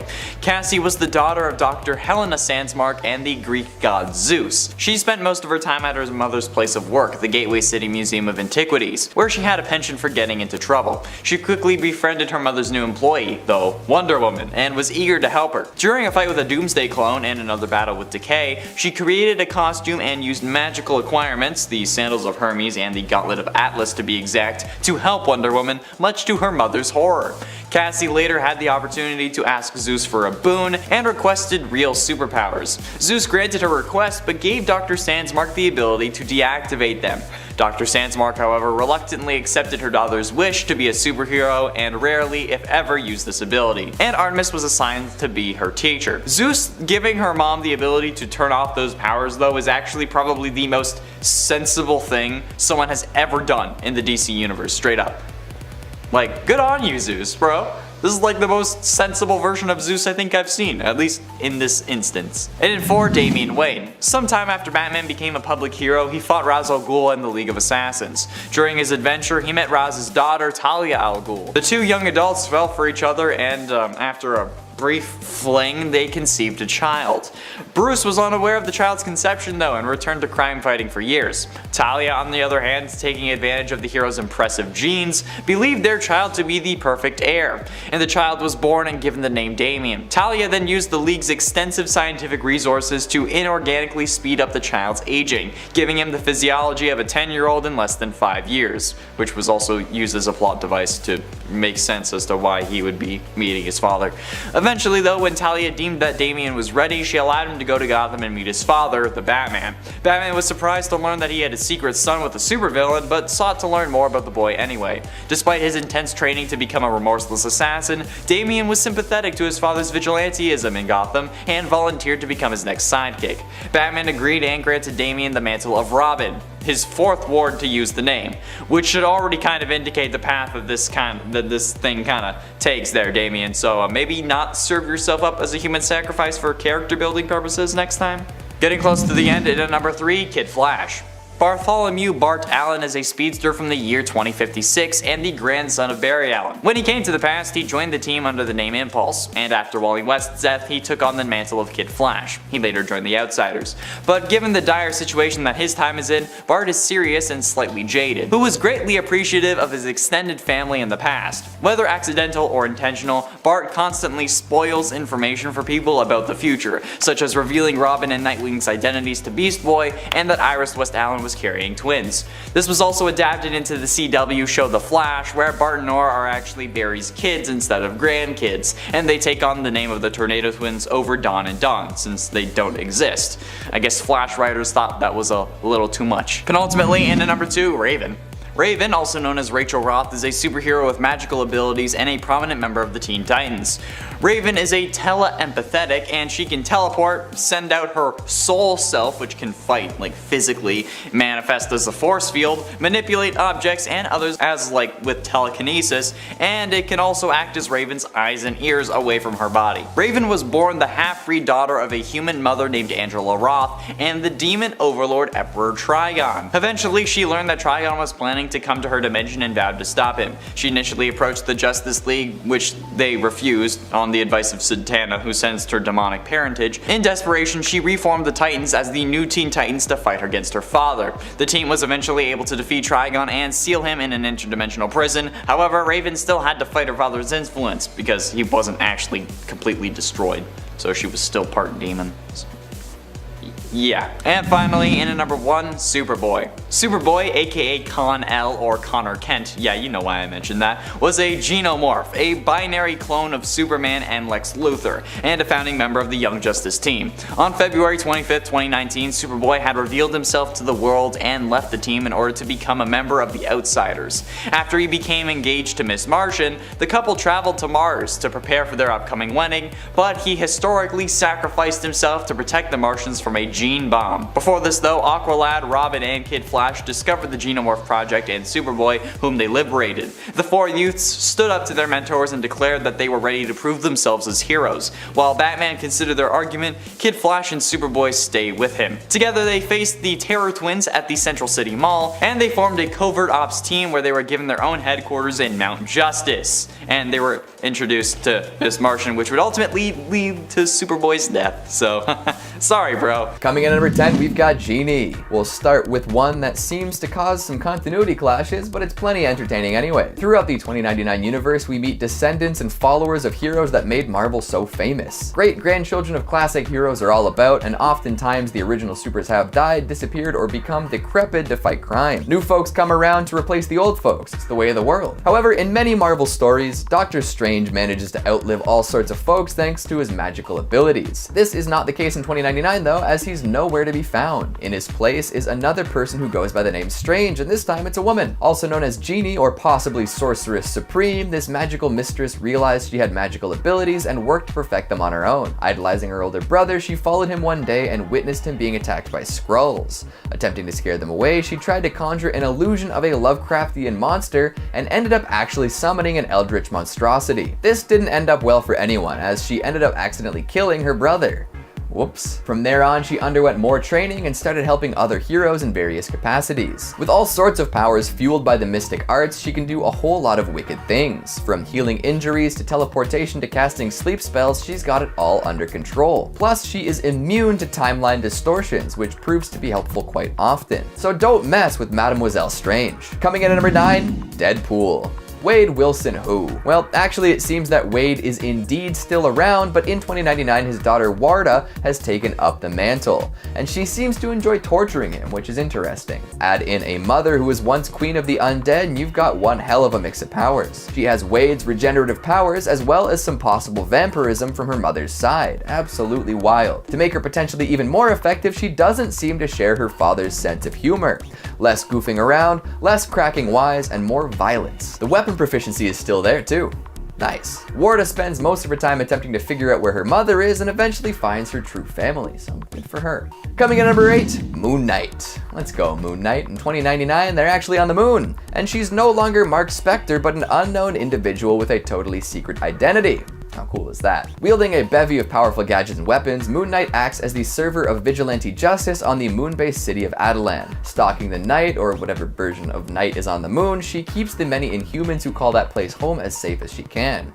After accidentally wandering into the forbidden citadel of the Watcher, she convinces Uatu to let the Fantastic Four constructs to stick around longer until they've lived up to their former lives. Good on you, Moon Knight. Coming in at number 7, we've got Ghost Rider. To be honest, I'm a little disappointed that Nick Cage isn't the Ghost Rider in 2099. This implies that Hollywood's most controversial leading man doesn't make it until then, and that's just a shame. Thankfully, Ghost Rider is still wicked cool in the future and comes packing some new weapons and powers. Gone are the days that Ghost Rider is a literal magical skeleton flying around on his flaming motorcycle. In 2099, Vengeance got an update. Kenshiro Zero Cochran, computer hacker extraordinaire, ends up with his mind inside of an insanely powerful robot body. A Cybertech 101 warbot to be exact. And this robot is jam-packed with all sorts of futuristic weaponry, from eye lasers to a hand that can transform into a whole bunch of weapons to a retractable chainsaw embedded in his arm. Oh, and also a 50 caliber gun and grenades. Still a weapon for vengeance though, Ghost Rider manages to project the image of a flaming skull, just like the OG, using his holographic capabilities. Now that's how you future-proof your superhero. Coming in at number 6, Hulk. Our futuristic gamma-fueled beast is definitely a a contender for strongest ever.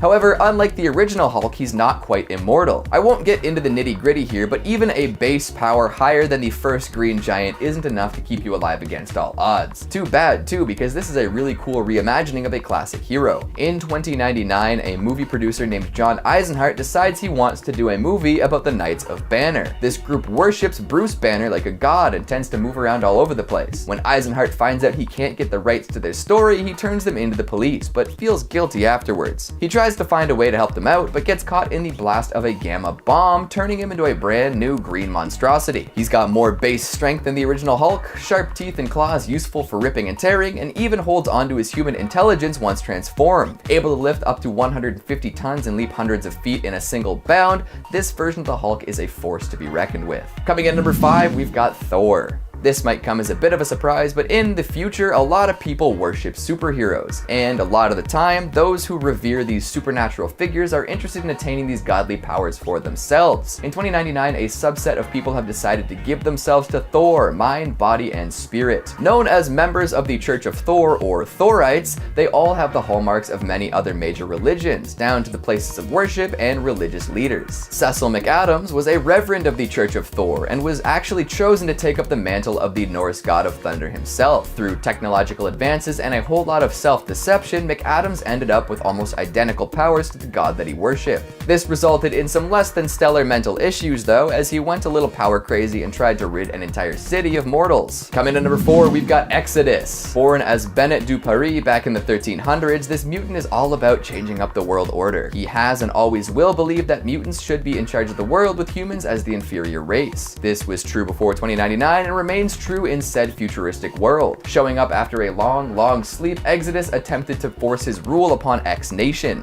They weren't too happy with this, so Exodus defeated them. Using telepathy, teleportation, and resurrection, he's almost undefeatable. Factor in that he refused to save the humans before Mademoiselle Strange teleported the survivors away, and you've got one bad, powerful dude. Coming in number 3, we've got Punisher. Even way off at the turn of the next century, Punisher's gotta punish. Frank Castle no longer wears the gigantic skull, instead it's a guy by the name of Jake Gallows, which is appropriate. This ex-Thorite actually grew up with Cecil McAdams as his reverend, but we'll save that story for a rainy day. He lost his family to violence and then came across the old war journals of the original Punisher. With this, he decided he would dedicate his life to punishing. At first, he was a member of the pay-per-use police service, but eventually ended up as Doom's Minister of Punishment. As one would expect, this makes it very dangerous to be deemed a criminal in the future. Strapping, angry, and constantly firing guns in both hands, the Punisher does what he does best. Hell, he even has a hand in killing the new Thor. Coming in at number 2, we've got Spider-Man. If you want a crazy origin story, look no further. In the future, there's one company that seems to have an upper hand over the rest. Alchemax. Miguel O'Hara was a scientist working for them, reluctantly performing genetic experiments on less than willing test subjects. After turning a man into a horrid beast that died quickly, O'Hara decided he'd had enough. However, when discussing this with his boss, he accepted a drink that turned out to be laced with Rapture, a highly addictive substance that bonds with the DNA of the person using it. This was supposed to keep O'Hara addicted, and therefore an employee of the company that produced it for the foreseeable future. In order to reverse this addiction though, O'Hara attempted to rewrite his own genetic code. This procedure was sabotaged by his boss, but ended up including some spider DNA in the process. Thus, Spider-Man 2099 was born. Jam-packed with spider powers, but actually lacking any form of spider sense, O'Hara decided to start fighting crime. Donning a spider suit to hide his identity, he puts his powers to use. Increased strength, agility, stamina, regeneration, some telepathy, claws and fangs, and even spinnerets that generate organic web, and more.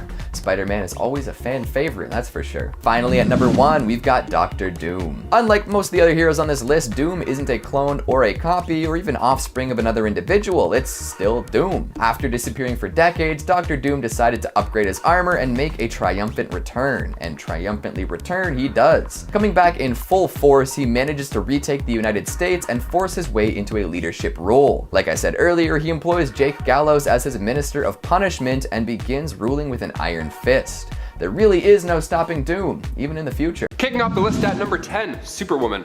For this week, we'll be taking a look at Kristen Wells' Superwoman. She first appeared in DC Comics Presents Annual number 2. Now, she's from the 29th century. Kristen was a history student who traveled back in time to discover the origins of Miracle Monday, a universal holiday. She was quite committed to the craft, and it didn't take long for her to become Professor Wells. Her next field trip was a little more intense. Now she traveled to the 20th century to discover the secret identity of Superwoman, only to find out it was her the whole time. See, this Superwoman version of her took future tech, traveled back in time, and then saved the day alongside Superman at some point. Then she helped him take down King Cosmos. It was a pretty big deal. And then Wells traveled back to the future to tell the people the secret identity. It's kind of confusing in the brain. And they're all pretty shocked, but they're thrilled nonetheless. They gather and they celebrate Kristen's accomplishments that technically haven't happened yet in their timeline. What an odd party. Hey Kristen, great job. She's like, thanks, it was hard. Number 9, Rip Hunter. Making his first appearance in Booster Gold issue 13, Hunter is a guardian of the time stream and leader of the Time Masters. Not bad on the resume. Rightfully so. I mean, right from the start, this guy was preparing for enemies a time traveler would face. He was worried somebody would go back in time and prevent him from being born, so he got ahead of the game, or behind it rather, and then he hid the details of his birth from the public. I have to include Rip Hunter because we mentioned Booster Gold in our last futuristic hero list. Rip Hunter is the son of Booster Gold, but not even Booster knows that, so no one tell him, no one text him. Hunter has seen many days being a time traveler, of course. He was one that witnessed the birth of the new multiverse, and he played a major role in the defeat of Mr. Mind. He of course is a genius when it comes to temporal machines, but when you have literally all that time on your hands, you have time to kill and therefore time to train. Rip Hunter killed time by studying martial arts from BC to the end of time. So you don't want to mess with him in any timeline or else you'll get choked out in some era's version of Taekwondo, you know? Guys, before we continue on with this list, you know the drills, nerds. If you want to go ahead and give that video a thumbs up, it really helps us out here a bit. You're the best, thank you so much. Let's get right back to this list. You know, quick little intermission. Number 8, Adam Strange. Adam Strange was once a normal dude. He was an archaeologist working in South America when all of a sudden he was transported to the planet of Ron. The Zeta Beam signed him out of work early that day. You always want it to happen. You're like, come on Zeta Beam, I'm tired. The leader of Ron, Sardath, teleported Adam there, and then Strange didn't waste any time. He got a flight pack, he got a ray gun, the whole Mandalorian package. He was on board. The Radians and him got along famously. It was pretty good so far. He even charmed Sardath's daughter over there, and they eventually fell in love. Now the beam effect wore off, so he did eventually return to Earth, but after predicting where the next Zeta Beam would hit, Adam scheduled those trips, those archaeological trips, around that location. He needed to marry Alana, so he has to check in with the fam. I get it. Now it turns out this beam wasn't too leisurely, it had purpose. Radians were becoming more and more sterile, so this beam was actually searching for a suitable mate on all these planets. So Adam met the Justice League after assisting in a battle with Kanjuro, but when he was offered membership, he declined it, because he was too committed with the Radians. The jetpack and the ray gun, I mean, he's obviously busy, he's shooting things flying around, he's got his hands full, literally. Number 7, Caleb. Caleb of Hedros made his first appearance in Superman the Man of Steel Annual, issue 5. He's from the Legends of the Dead Earth crossover, when Lex Luthor XL activated Krypton Protocol. Now at this point, Lex was the leader of the Galactic Empire, some Star Wars level villain stuff here. His goal was to destroy every planet that met the specifications for a Superman to be born. So basically, if a planet showed potential, if it had a yellow star, his solution was just to Dr. Evil laser beam the planet into extinction, and then nothing will happen. Not a bad plan, I mean it's kind of brutal, but I guess it would work. So his target was this planet, Hedros. Now thankfully brave rebels also exist in this universe, so they snuck onto the planet and saved the last remaining inhabitant, Caleb. So once he got off this doomed planet, as Lex predicted, he became the Man of Steel. Number 6, Wave Rider. Matthew Ryder made his first appearance in Armageddon 2001. He's a time traveler who comes from a dark future. I love old comics when they talk about the future because the year that Matthew came from is only 9 years away from today. Yeah, he's from the year 2030. Will there be flying cars, hoverboards? Avatar 2? Nope, it's actually going to be ruled by Monarch. Spoiler alert, it's pretty bad. At this point in time, he's wiped out most of Earth's heroes. It's not looking too helpful, so Matthew was rescued during this madness by a hero named Bennett Dilly. Matthew volunteered himself to travel back in time and hopes to figure out what turned Monarch evil. Now the past year's subjects never made it, but Matt Rayner did. Thank God. Now, not only that, when he entered the time stream, he was transformed into Wave Rider. So now he's able to surf through time whenever he feels like it. The classic go back in time but get powers during the commute. Awesome, we love it. He's also the king of spoilers, because his new powers allow him now to see into somebody's probable future by merging with them. Imagine bumping into this guy and you're like, oh, sorry. He's like, hey, no worries, good luck on your pilot test. They're like, what? He eventually joined the Linear Men and helped Superman quite a bit when Doomsday returned the first time. He offered details on Doomsday's origin, and he took Doomsday to the end of time, which sounds permanent, but Brainiac was still able to revive Doomsday. But we love the effort. Wave Rider is great, ladies and gentlemen, just don't binge watch any shows with him. He'll spoil the last season before it's even filmed. Number 5, Bart Allen. Making his first full appearance in The Flash Volume 2, Issue 92, Bart Allen was the grandson of Barry Allen, and his father was Don Allen, and his mother was Melanie Thawne, descendant of Flash villains Cobalt Blue and Professor Zoom. Now Bart was of course born with his grandfather's gift of, traveling at light speed, but he also aged at hyperspeed too, which is concerning. When he was only 2 years old, his body was already at age 12. President Thawne had the Dominators abduct Bart so they could do experiments and all that evil stuff, but they ended up creating a clone of Bart called Inertia. Now Bart was of course going to die earlier than most people because of his aging problem, so Iris West took him to the 20th century to the third Flash, Wally West, so he could teach Bart how to control his speed and, not perish and still stay alive. Bart came back later as Impulse and was one of the founding members of Young Justice. Number 4, Calcula. Also known as the Ancient One, Calcula was originally around in comics for a year, starting with Warlord issue 5. Calcula was the Atlantean god of light and was considered one of the most powerful mages in ancient Atlantis history. Being a follower of the Lords of Order and being born before creation itself, Calcula and Dark Magistra had some powerful offspring, Orion and Garn Danuth. Now Orion was a demigod and Garn Danuth grew up to become an agent of Order. All this power running through the family tree, but where did it come from? Calcula came from Darkworld. He was a protector of the creator of said realm. Kind of a big deal. Now it didn't take long for him to become a sorcerer king, and then he liberated Atlantis, and before you know it, him and his wife Magistra and 10 other mages created the Zodiac Crystals, which are basically these statues that were patterned after all the Zodiac signs. So if you're into crystals, there you go. This cult couple didn't last too long because Magistra unfortunately joined the dark side. Calcula stayed pure. He declared himself to pure white magic. Perhaps the best part of this guy is his ability to see the past, present, and future. DC Comics Presents issue 75 is a trip. A lot of time travel goodness in those old pages. You gotta go check it out. Number 3, John Fox. Making his first appearance in Flash Special Issue 1, John Fox resided comfortably in the year 2645. He was a historian for the National Academy of Science in Central City, and his life changed when the radioactive villain Manfred Moda showed up. He was causing destruction, the world was in chaos because of this guy, so the Academy decided, you know what, let's just send John back in time because we're in the future and we can do that. Hey, what's up? And then John can grab a Flash or two, come back, and then all of them can help us take down Moda. Now the plan of course didn't work because it's easier said than done. He couldn't get any Flashes to come back to the future with him, but during this cosmic commute, John himself got super speed, which is almost a better alternative if you ask me. He quickly suited up and took down Moda himself, quite impressive. This sounds like a dream scenario, but John lost his job when speed robots came into the picture. Damn robots taking our jobs, even in 2645. This is relentless. Number 2, Batman. On our last list of futuristic heroes, we mentioned Thomas Wayne, the Batman of the Flashpoint universe, who is a little dark to say the least. So for this list, we had to mention the time that Batman was sent back in time through Darkseid's Omega Beams. It's super fun and also really stressful. This happens during the 6-parter written by Grant Morrison, Final Crisis. Now it appears Bruce is dead during the story, but later on it's revealed in Return of Bruce Wayne that he just took a trip through time. He was sent back to multiple eras. I'm talking the dawn of history.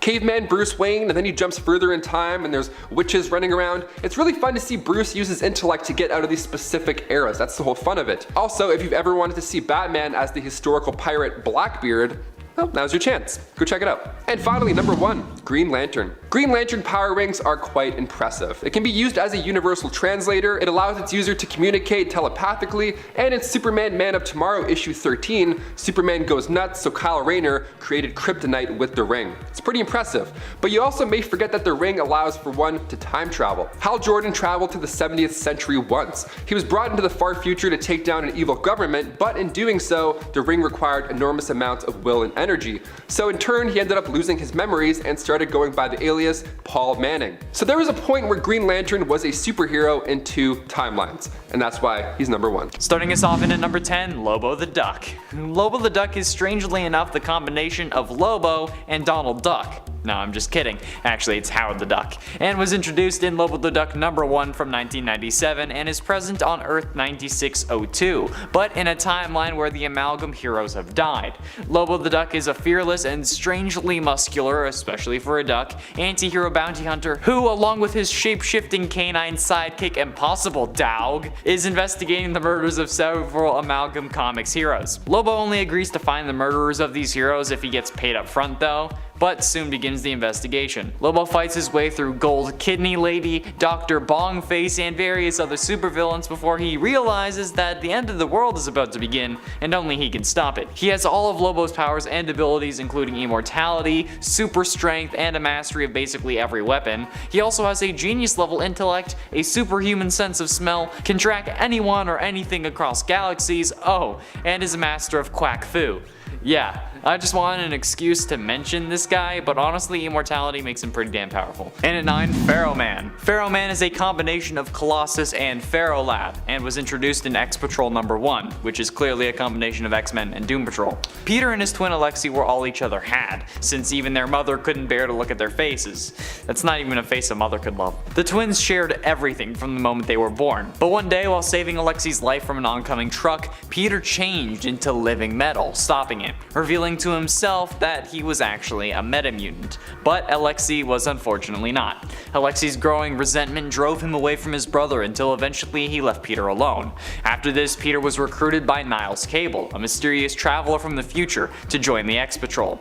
In their first appearance in X-Patrol #1, Pharaoh Man and his metamutant teammates became involved in the siege of Latkovia against Dr. Doomsday, a combination of Dr. Doom and Doomsday, which already sounds like Bad News Bears. He has all the powers of Colossus but can change into this form at will, like Pharaoh Lad. And at 8, Harold Stark. Harold Stark is a combination of Iron Man and Green Lantern, and was introduced in Iron Lantern #1 in 1997. While making modifications to a stationary flight simulator, suddenly the simulator took off with Hal still inside. It seemed to be drawn to a crashed alien spaceship, but the simulator quickly lost power and crashed as well, but only yards from that spaceship. The crash left Hal in bad shape, with jagged metal piercing his chest, but nevertheless he made his way to that spaceship. That's resilience. Where he found the corpse of an alien. In an effort to keep himself alive though, Hal used the alien technology in the ship to make a suit powered by the alien battery inside, which Hal noted looked remarkably like a lantern. Wearing this armor, Hal fought off the aliens who had shot down Romancer's ship, but was also seen by others, being called the Iron Lantern by the media. The suit of armor not only allowed him to survive, but gave him incredible powers, allowing him to create any object he pleased out of green energy, due to the battery he used being powered by the living planet. Iron Lantern has the technical and genius level intellect of Tony Stark, but has all the powers of Green Lantern, which is pretty damn cool. And at 7, Dinah Prince. Dinah Prince, also known as Dinah of Themyscira, was first introduced in Bullets and Bracelets #1 and is a combination of Wonder Woman and Elektra. While still young, Dinah left Themyscira to explore man's world, leaving behind her family and her adopted sister Ororo. On her travels, she worked for the King of Wakanda, who gifted her adamantium bracelets. However, she later left to set up her own freelancing business in the US. There she met Trevor Castle and the two got married. At least, they were married until their infant son Ryan was mysteriously killed and the emotional toll was too much. Both of them blamed themselves for not being able to save their son. They seemed to never plan on meeting again. However, Monarch brought the two together again and pitted them against Thanoside, a combination of Thanos and Darkseid.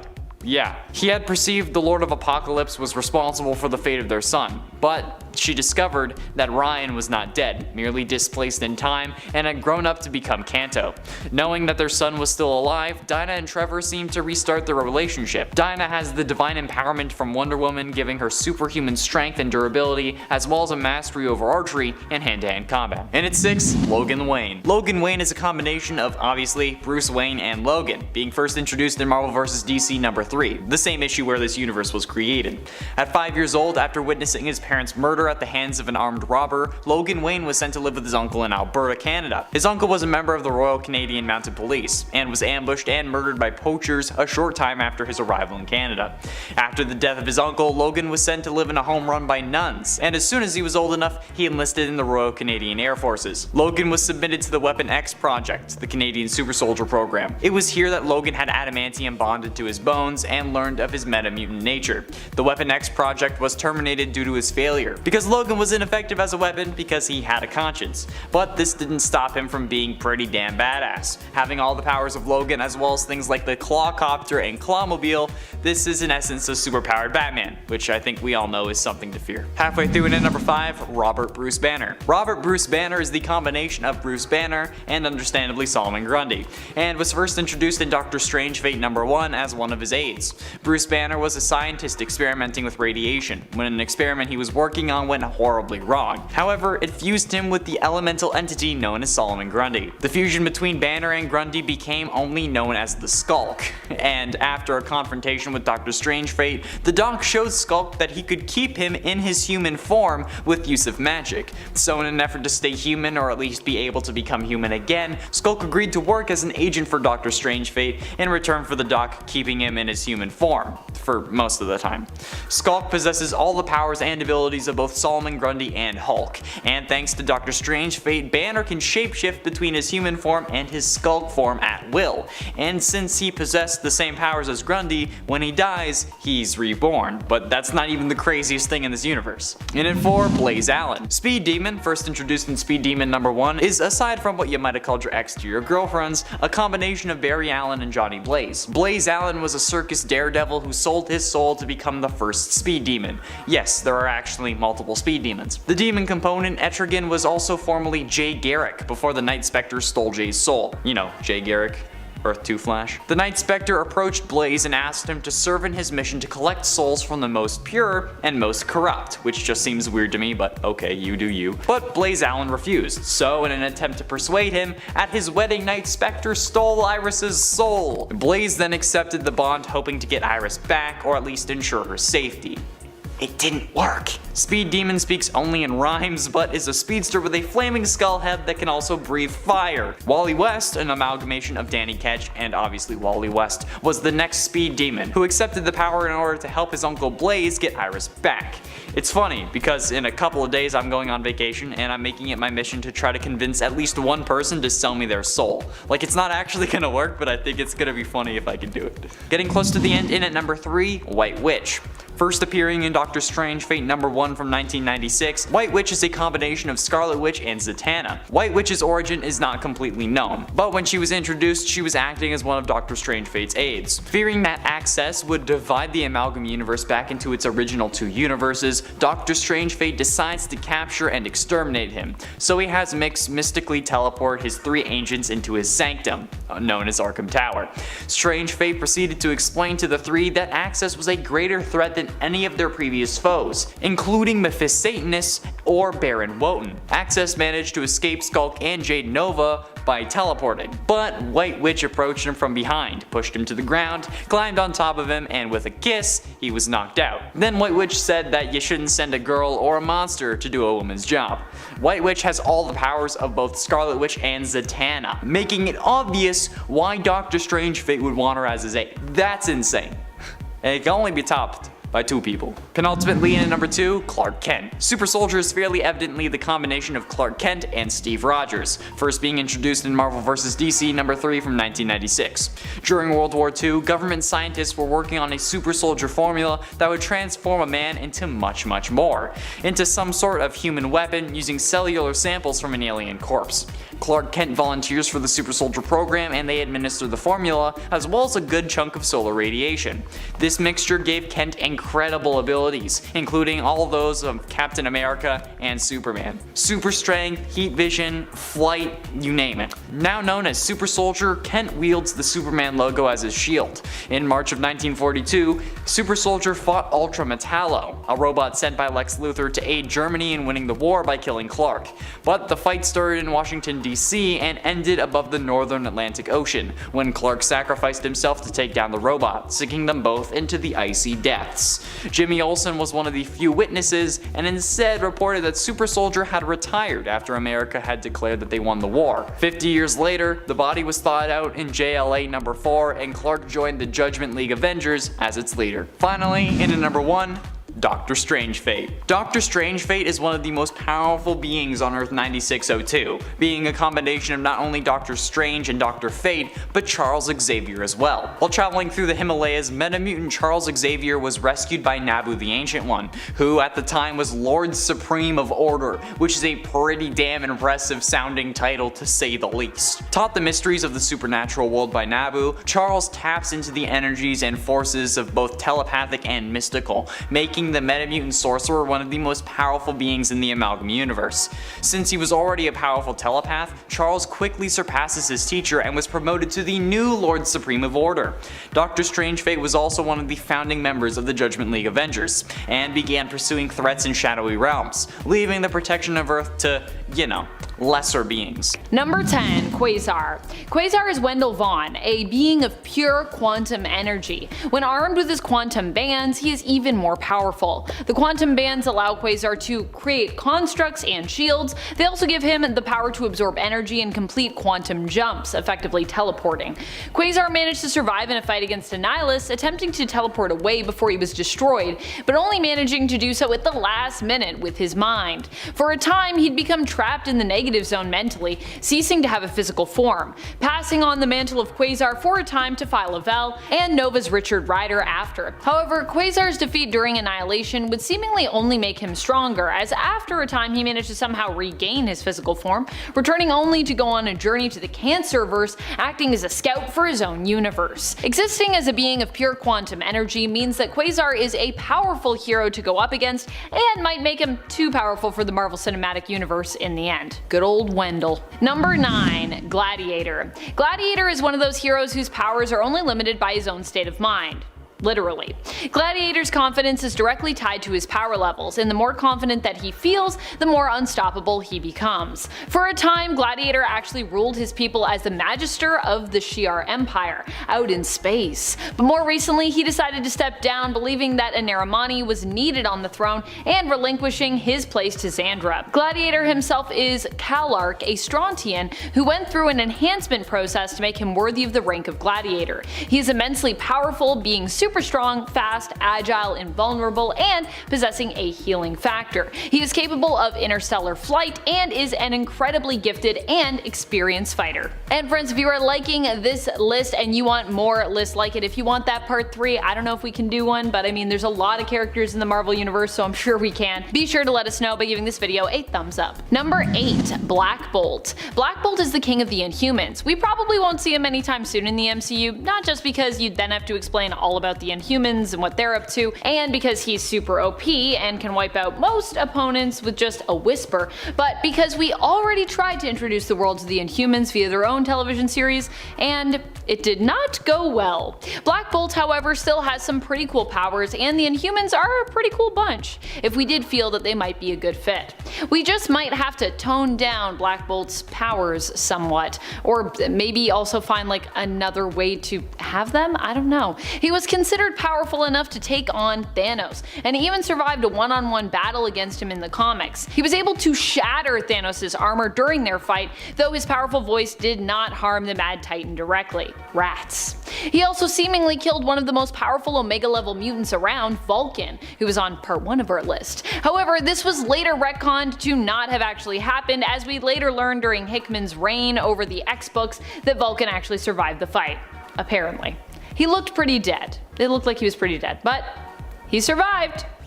How? We don't know. Number 7. Starbrand. Another cosmic hero who right now is in the care, I suppose, of the Avengers is Starbrand. Well, one of the Starbrands. There have been other Starbrands before in Marvel Comics, but this one is unique in the sense that she is just a little baby, or maybe more of a toddler now, actually. Either way, it would be pretty weird to see such a powerful young one fighting as a member of the Avengers, unless we're thinking of going the route of Baby Yoda, I guess, aka Grogu in Star Wars. Still, it seems unlikely. Whether it's little baby Selby or Kevin Connor, it's very unlikely that we're going to get either of the Starbrands out in the MCU. Their invulnerability, super strength, matter manipulation, energy manipulation, cosmic awareness, and healing powers may simply just be too much for the MCU to handle. Sorry, Starbrand. Star brands. Number 6. Hyperion. Hyperion is known for being Marvel's version of a literal Superman. Sure, we have Sentry and Captain America who are comparable in terms of their powers and their role, but Hyperion in the newest Heroes Reborn series seemed to be really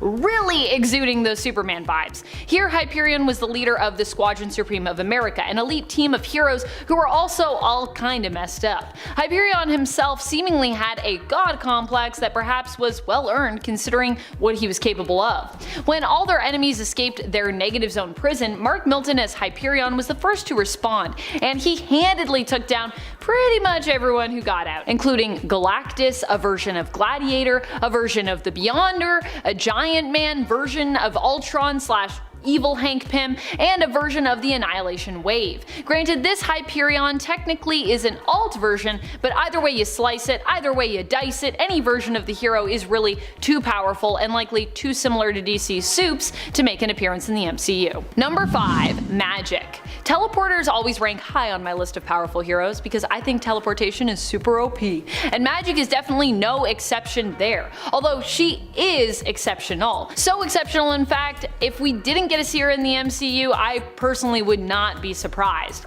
True, we did get to see Magic appear in the New Mutants film, but that itself was outside of MCU continuity and canon, so doesn't count, which is really unfortunate as Anya Taylor-Joy was perfect in that role, and we likely won't get to see her take up the mantle again, which kinda bums me out. Magic is a member of the New Mutants who is also known for being not just a powerful teleporter, but magic wielder as the ruler of Limbo. This is where Magic teleports through to get where she is going. While in Limbo, she also becomes god level due to her attachment and relationship with the dimension.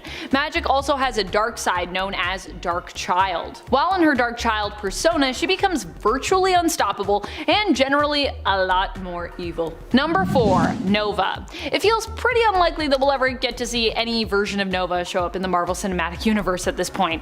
Why? Well, because the Nova Corps were seemingly wiped out by Thanos when he went after them for the Power Stone.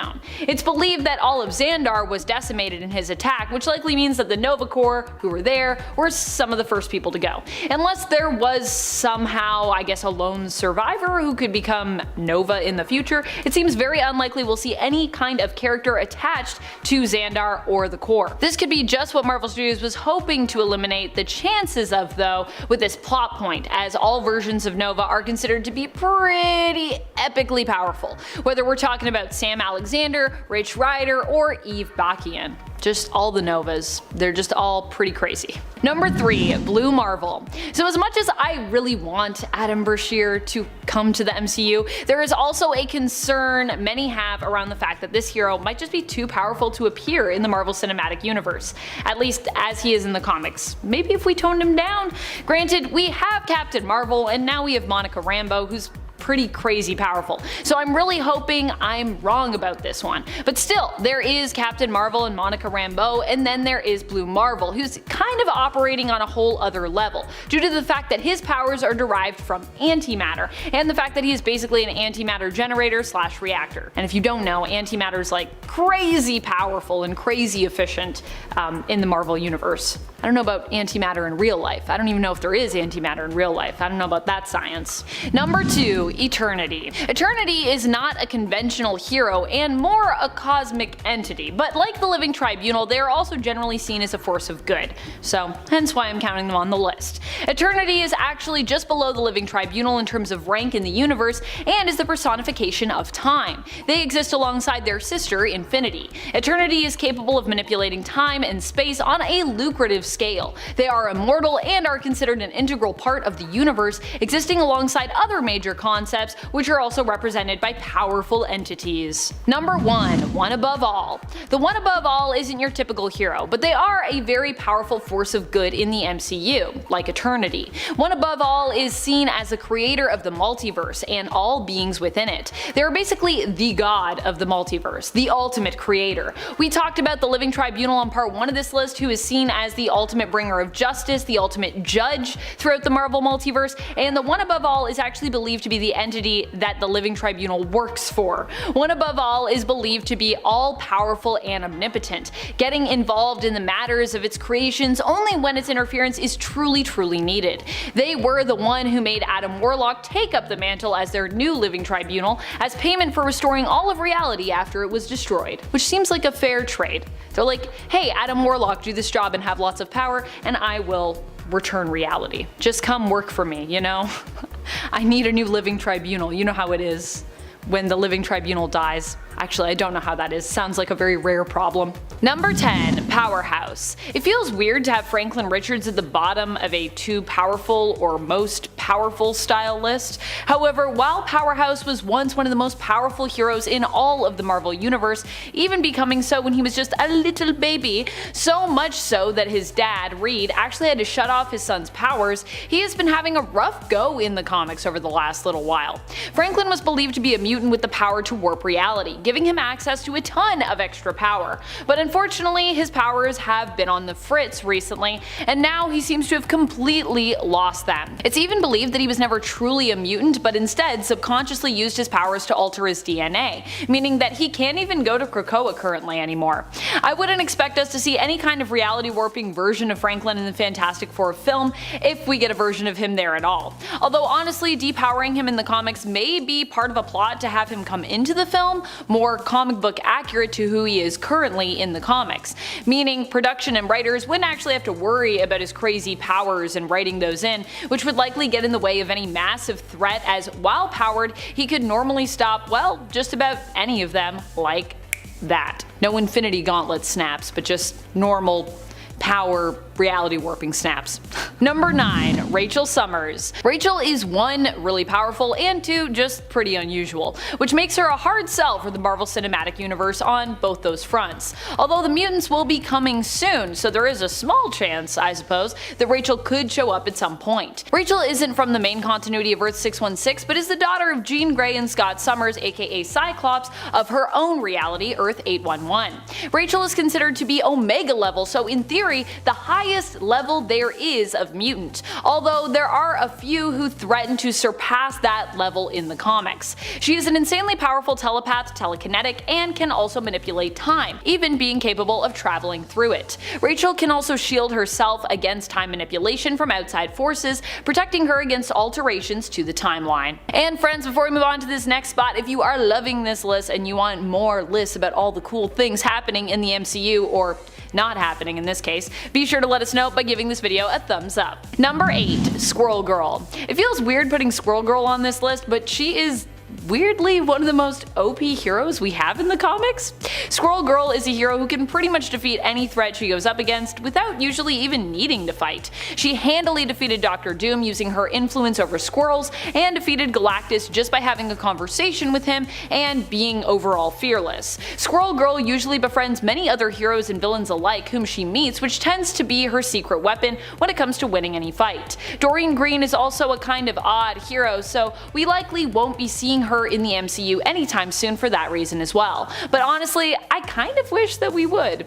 She might be odd and weirdly OP, but she's also had a lot of great moments in the comics, and it would be really cool to see her cheerful, awkward, and infectiously fun nature come to life on the big screen. Number 7. Vulcan.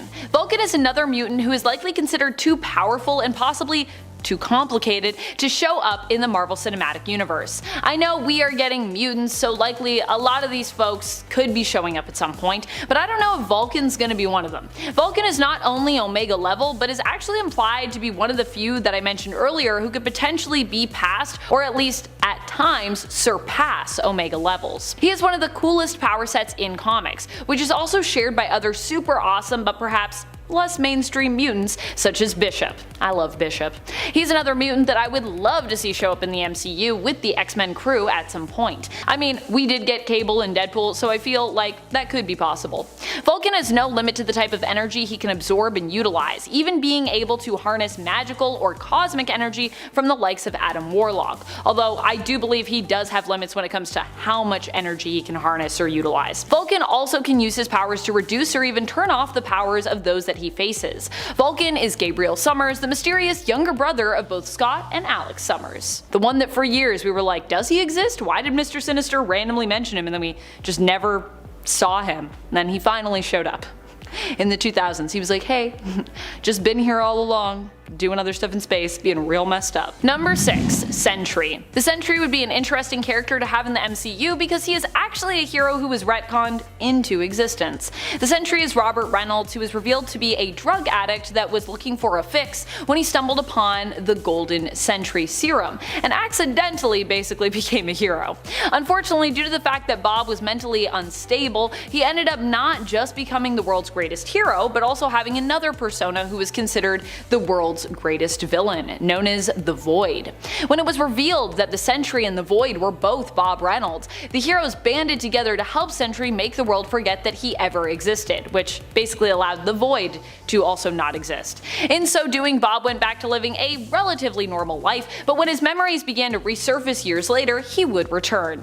Doing so would also awaken the Void within him, and it would once again be revealed, this time more to all of the heroes, that the two, hero and arch nemesis, were actually connected and the same person. Number 5. Silver Surfer. The Silver Surfer is one of the strongest beings in the Marvel Universe. He is considered to be the most powerful of all Galactus' heralds, and despite usually being associated with that Marvel antagonist, typically acts as a hero, even choosing to stay on Earth for a time after coming to warn them of the arrival of Galactus. Silver Surfer is Norrin Radd, a hero who possesses the power Cosmic, which grants him tons of astonishing abilities. The power Cosmic is OP. He's also virtually indestructible, being immortal, invulnerable, and having a healing factor, even if you could hurt him. He also now is basically untouchable, being intangible as well. And that might sound like a setback, but he can still merge with other living beings, in essence bonding with them and using them as a host. So even though he can't physically touch stuff, he kinda still can.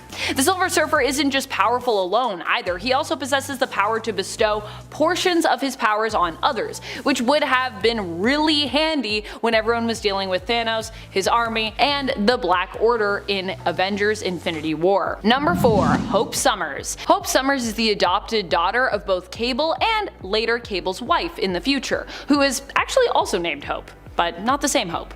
Hope was the mutant Messiah baby, the first new mutant born after the events of M-Day, and actually originally she didn't have a name at all. The baby would be raised by both Cable and Hope, only being given the name Hope Summers after her adoptive mother died, so she was basically named after her. Hope's mutant powers allow her to mimic the powers of others, managing to use those powers at their peak potential, even if she's completely inexperienced with them or unaware even of what they are or how they work at all. Hope's use of any powers she adopts is intuitive. She doesn't need to make physical contact to mimic them, she just needs to be in the area of the mutant who possesses them as well. Her own powers cannot be absorbed, and she has a calming effect on others' mutant abilities, basically helping to perfect and stabilize them. So Hope's also just a powerful character to have around if you're a mutant who's like, I don't really know what I'm doing. This makes her an integral part of the Five, a group of mutants responsible for resurrecting fallen or lost mutants of Krakoa. Despite the fact that Hope's powers are believed to be restricted to the adoption of other mutant abilities, she and Scarlet Witch together rid the world of the Phoenix Force during Avengers vs. X-Men. Now, this is kinda weird because Scarlet Witch no longer is a mutant in the current comic book continuity, which could imply that Hope's powers mimicry is actually not therefore mutant exclusive. Unless something else was going on there and it was more like Scarlet Witch influencing Hope, I don't know, but I'm just saying if Hope was influencing any of that, that doesn't make sense if Scarlet Witch is no longer a mutant. Unless that's all a lie, and that's gonna be re-retconned away. Please do that. Please do that. Number 3. Phoenix. One hero that it seems is really hard to get right when it comes to the films is Jean Grey. Jean by herself is already likely too powerful to show up, although I will say I think you can make that work if you just, I don't know, put more of a lockdown on her power set. However, if we are talking Jean unleashed, Jean at her full potential, that's just not going to work. And if we're talking about bringing Phoenix into the mix and bonding Phoenix with Jean, that's also going to be a huge problem. Anytime you have a character like that who has the power to warp or manipulate reality, you're going to have a challenging time writing any kind of threat for them to face. As with what usually happens with Jean Grey, you can have the Dark Phoenix come in and play villain, you can have Jean struggle to control her own powers and even struggle to maybe hold on to her sanity in the face of her powers, but a hero who happens to have control and be able to basically fix the world as she sees fit, that's a problem. It's like any villain you face, you're just gonna be like, well, you're gone. You never existed. Done. Easy. What's next? Number 2. Living Tribunal. The Living Tribunal isn't entirely a hero, or not a hero in the traditional sense, but is usually considered to be a force of good because of what they represent. The Living Tribunal brings a force of balance and justice to the cosmos and across the multiverse. While there are many different alternate versions of characters from each universe, there's actually only one Living Tribunal, which watches over all of the realities, getting involved when they believe an injustice has been committed and the scales need to be balanced. Of course, only if the injustice is super great. They're not just like, hey, I saw you littered, that's not cool, let's go to court. So not every injustice. The Living Tribunal was the one to call to trial a case of 1610, or the ultimate reality, versus the current main continuity reality of Earth 616. This case was about determining which reality should ultimately be considered the true main reality, as the Living Tribunal considered that the Earth of 1610 could actually be a good replacement for Earth 616. Fortunately, She-Hulk was able to convince them otherwise, because She-Hulk is an amazing lawyer. Number 1. The Brothers. The Brothers are a duo of cosmic entities who exist even outside of their respective multiverses, as each one represents either the DC or the Marvel multiverse. These two characters initially showed up in a crossover comic called DC vs. Marvel, which already made it unlikely that we'll see them anytime soon in the MCU, because we would then need a crossover movie, which I don't think is going to happen yet. Maybe at some point. For a time, the brothers considered fighting one another in an attempt to acquire complete uniqueness, but instead decided, as they were pretty evenly matched, that they should appoint representatives from their universes to act as their champions. It's believed that the brothers are actually more powerful than the sum of their parts, meaning that even the Living Tribunal could be considered below them in terms of power levels and importance. While the brothers also have a male-centric name, the Brothers, it should be noted that they're actually genderless, so they're also kind of the sisters. They're just whatever. They're just called the Brothers. They look like giant mechs, so you know. No bits.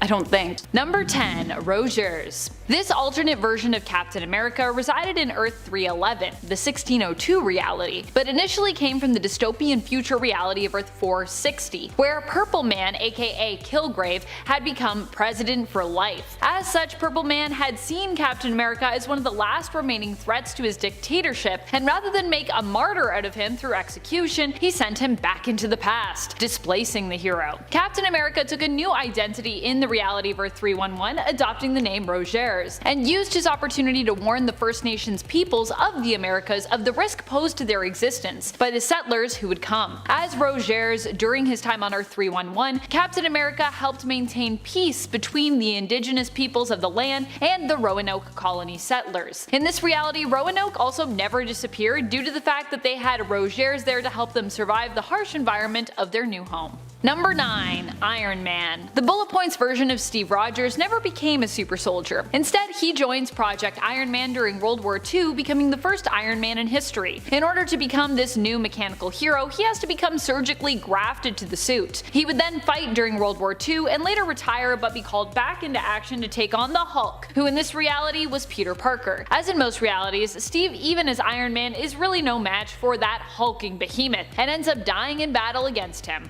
And friends, before we move on to this next spot, if you are loving this list, if you want more lists like it, be sure to let us know by giving this video a thumbs up. Number 8. Age of X. This version of Captain America was kind of a villain, although it wasn't entirely his fault. He was led to believe that in order to protect the world, he and his team of Avengers would have to take out and defeat all of the mutants, which included Cap hunting down not just all kinds of mutants, but all ages of mutants as well, if you pick up what I'm putting down. This Captain America mowed down tons of mutant kind with a gun, including Mystique, who was guarding mutant children. Fortunately, Mystique with her dying breath causes Captain America to question his mission and doubt that his objective is truly noble. He decides to go against orders and instead fight alongside the mutants working to protect them. Cap dies a hero, taking on the Hulk, who decides to stick with the mission, calling Steve a traitor. Once again, another reality where it's Cap versus Hulk and Hulk just destroys Cap. Number 7. Union Soldier Steven Rogers. What if Captain America fought in the American Civil War? Well, you can bet this is the version of the hero that we would get. Steven Rogers vs. 717 is the character who first appeared in the What If Captain America issue number 1 out of 2005. Here we explore just that version of Steve, who served in the American Civil War as a Union soldier. In the end, he turns against his villainous Colonel Bucky Barnes, who in this reality becomes the supervillain White Skull. In so doing, Steven becomes injured and is taken in and saved by the Eagle Chief, Wee Piak. Not only does the Eagle Chief save his life, but he also grants him extra strength, transforming him into the hero Captain America, who is armed with a mystical shield, peak human physique, and reflexes, and is rumored to be protected against all harm. This version of Captain America fights hard throughout the years to make sure the United States is a place of opportunity for all who call it their home. He truly represents the Captain America ideal of equality. Number 6. Ultimate Captain America. In the Ultimate Universe of Earth 1610, Captain America is considered to be even more powerful than his 616 counterpart. The super soldier serum here didn't just prolong his life and leave him in peak human condition across the board, increasing his strength, speed, and durability, but it also gave him an accelerated healing factor and put him at a superhuman level when it came to his strength and his speed. It was once claimed that Steve Rogers of this reality could bench press a car. Across the board, this version could be considered stronger than the 616 version, although I would argue that 616 Captain America does have better leadership skills than our 1610 version. But that's just me.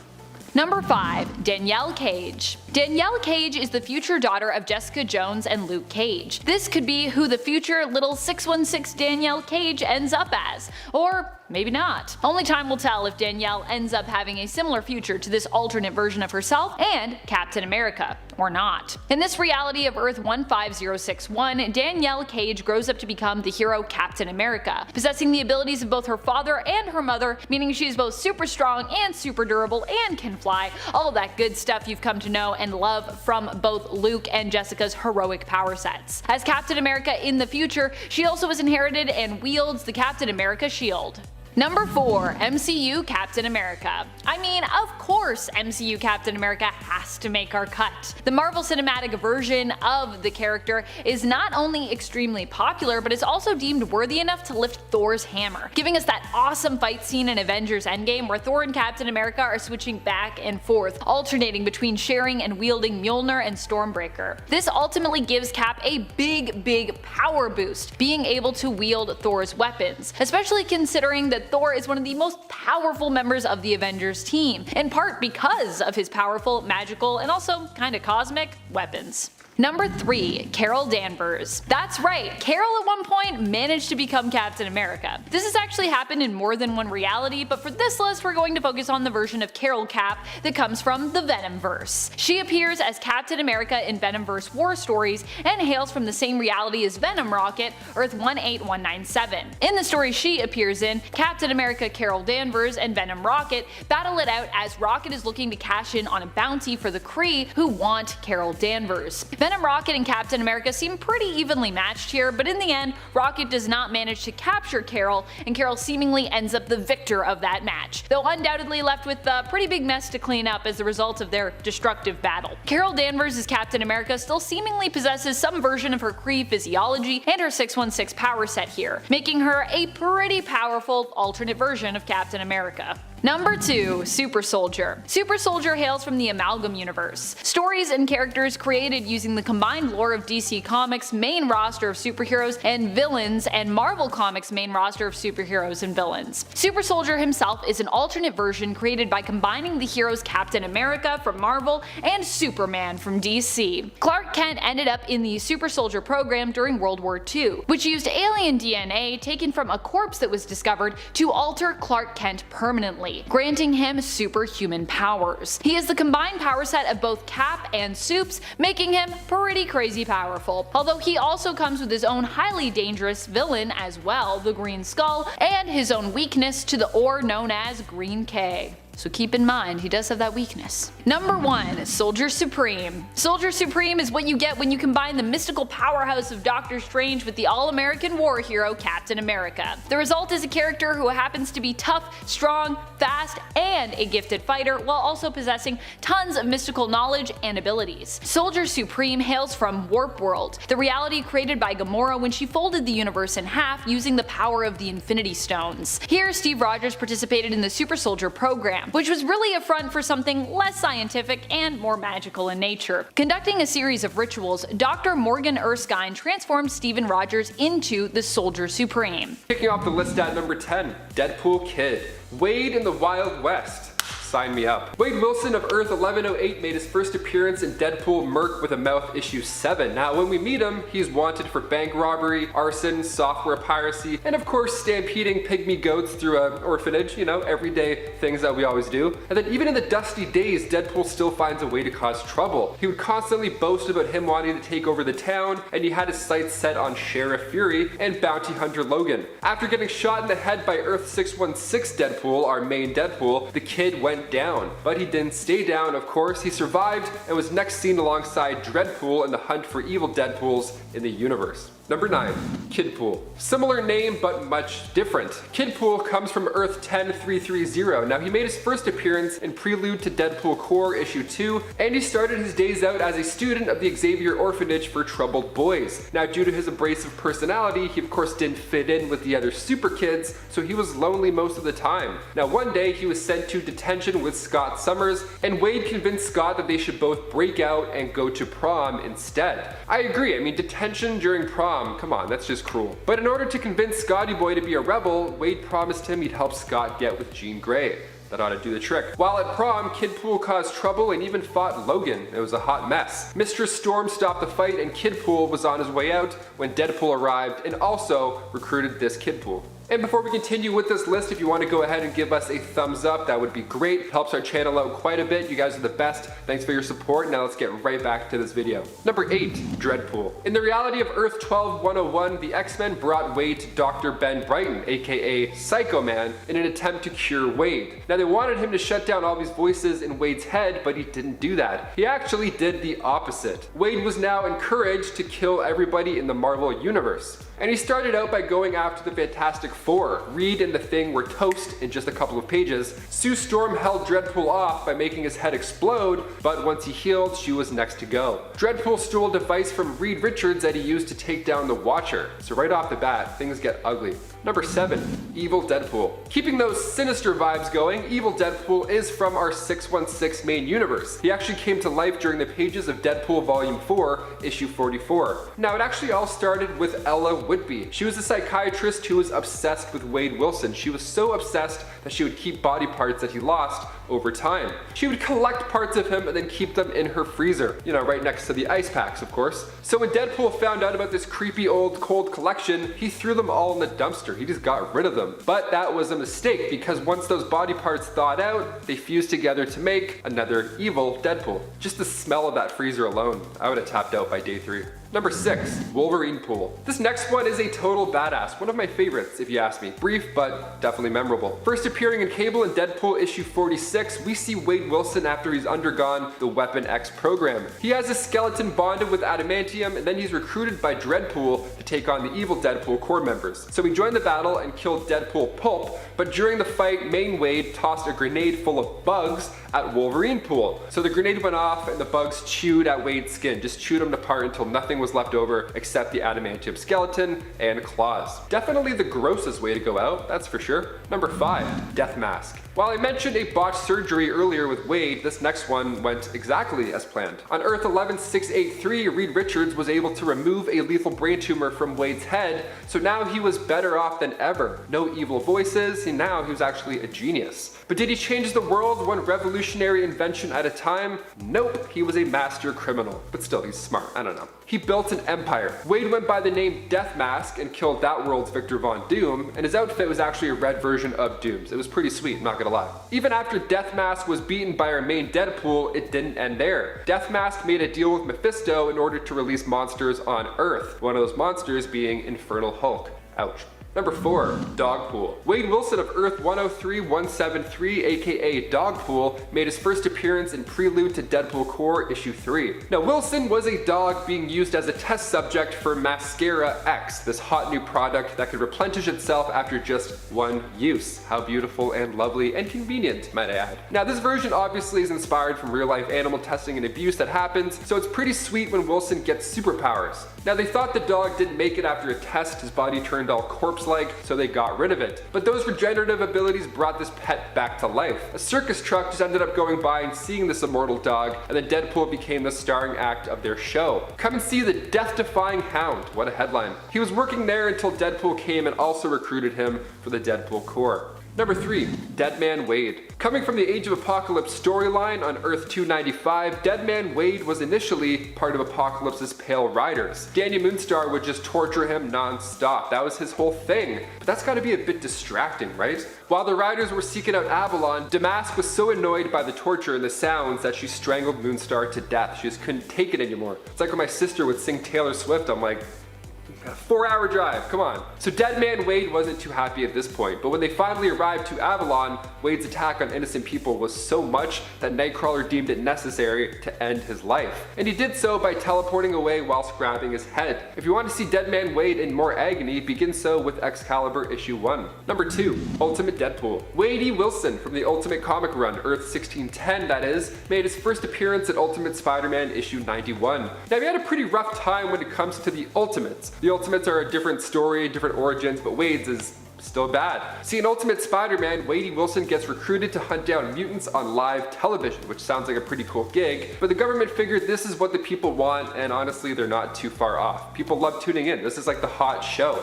It's the talk of the town. And his appearance is even more shocking once Spider-Man unmasks him, and the fact that he does so on live television causes Wadey to go nuts. And it was even worse than that because Spider-Man made him feel horrible for how he looked. He said his face smelled like a KFC dumpster on a hot day.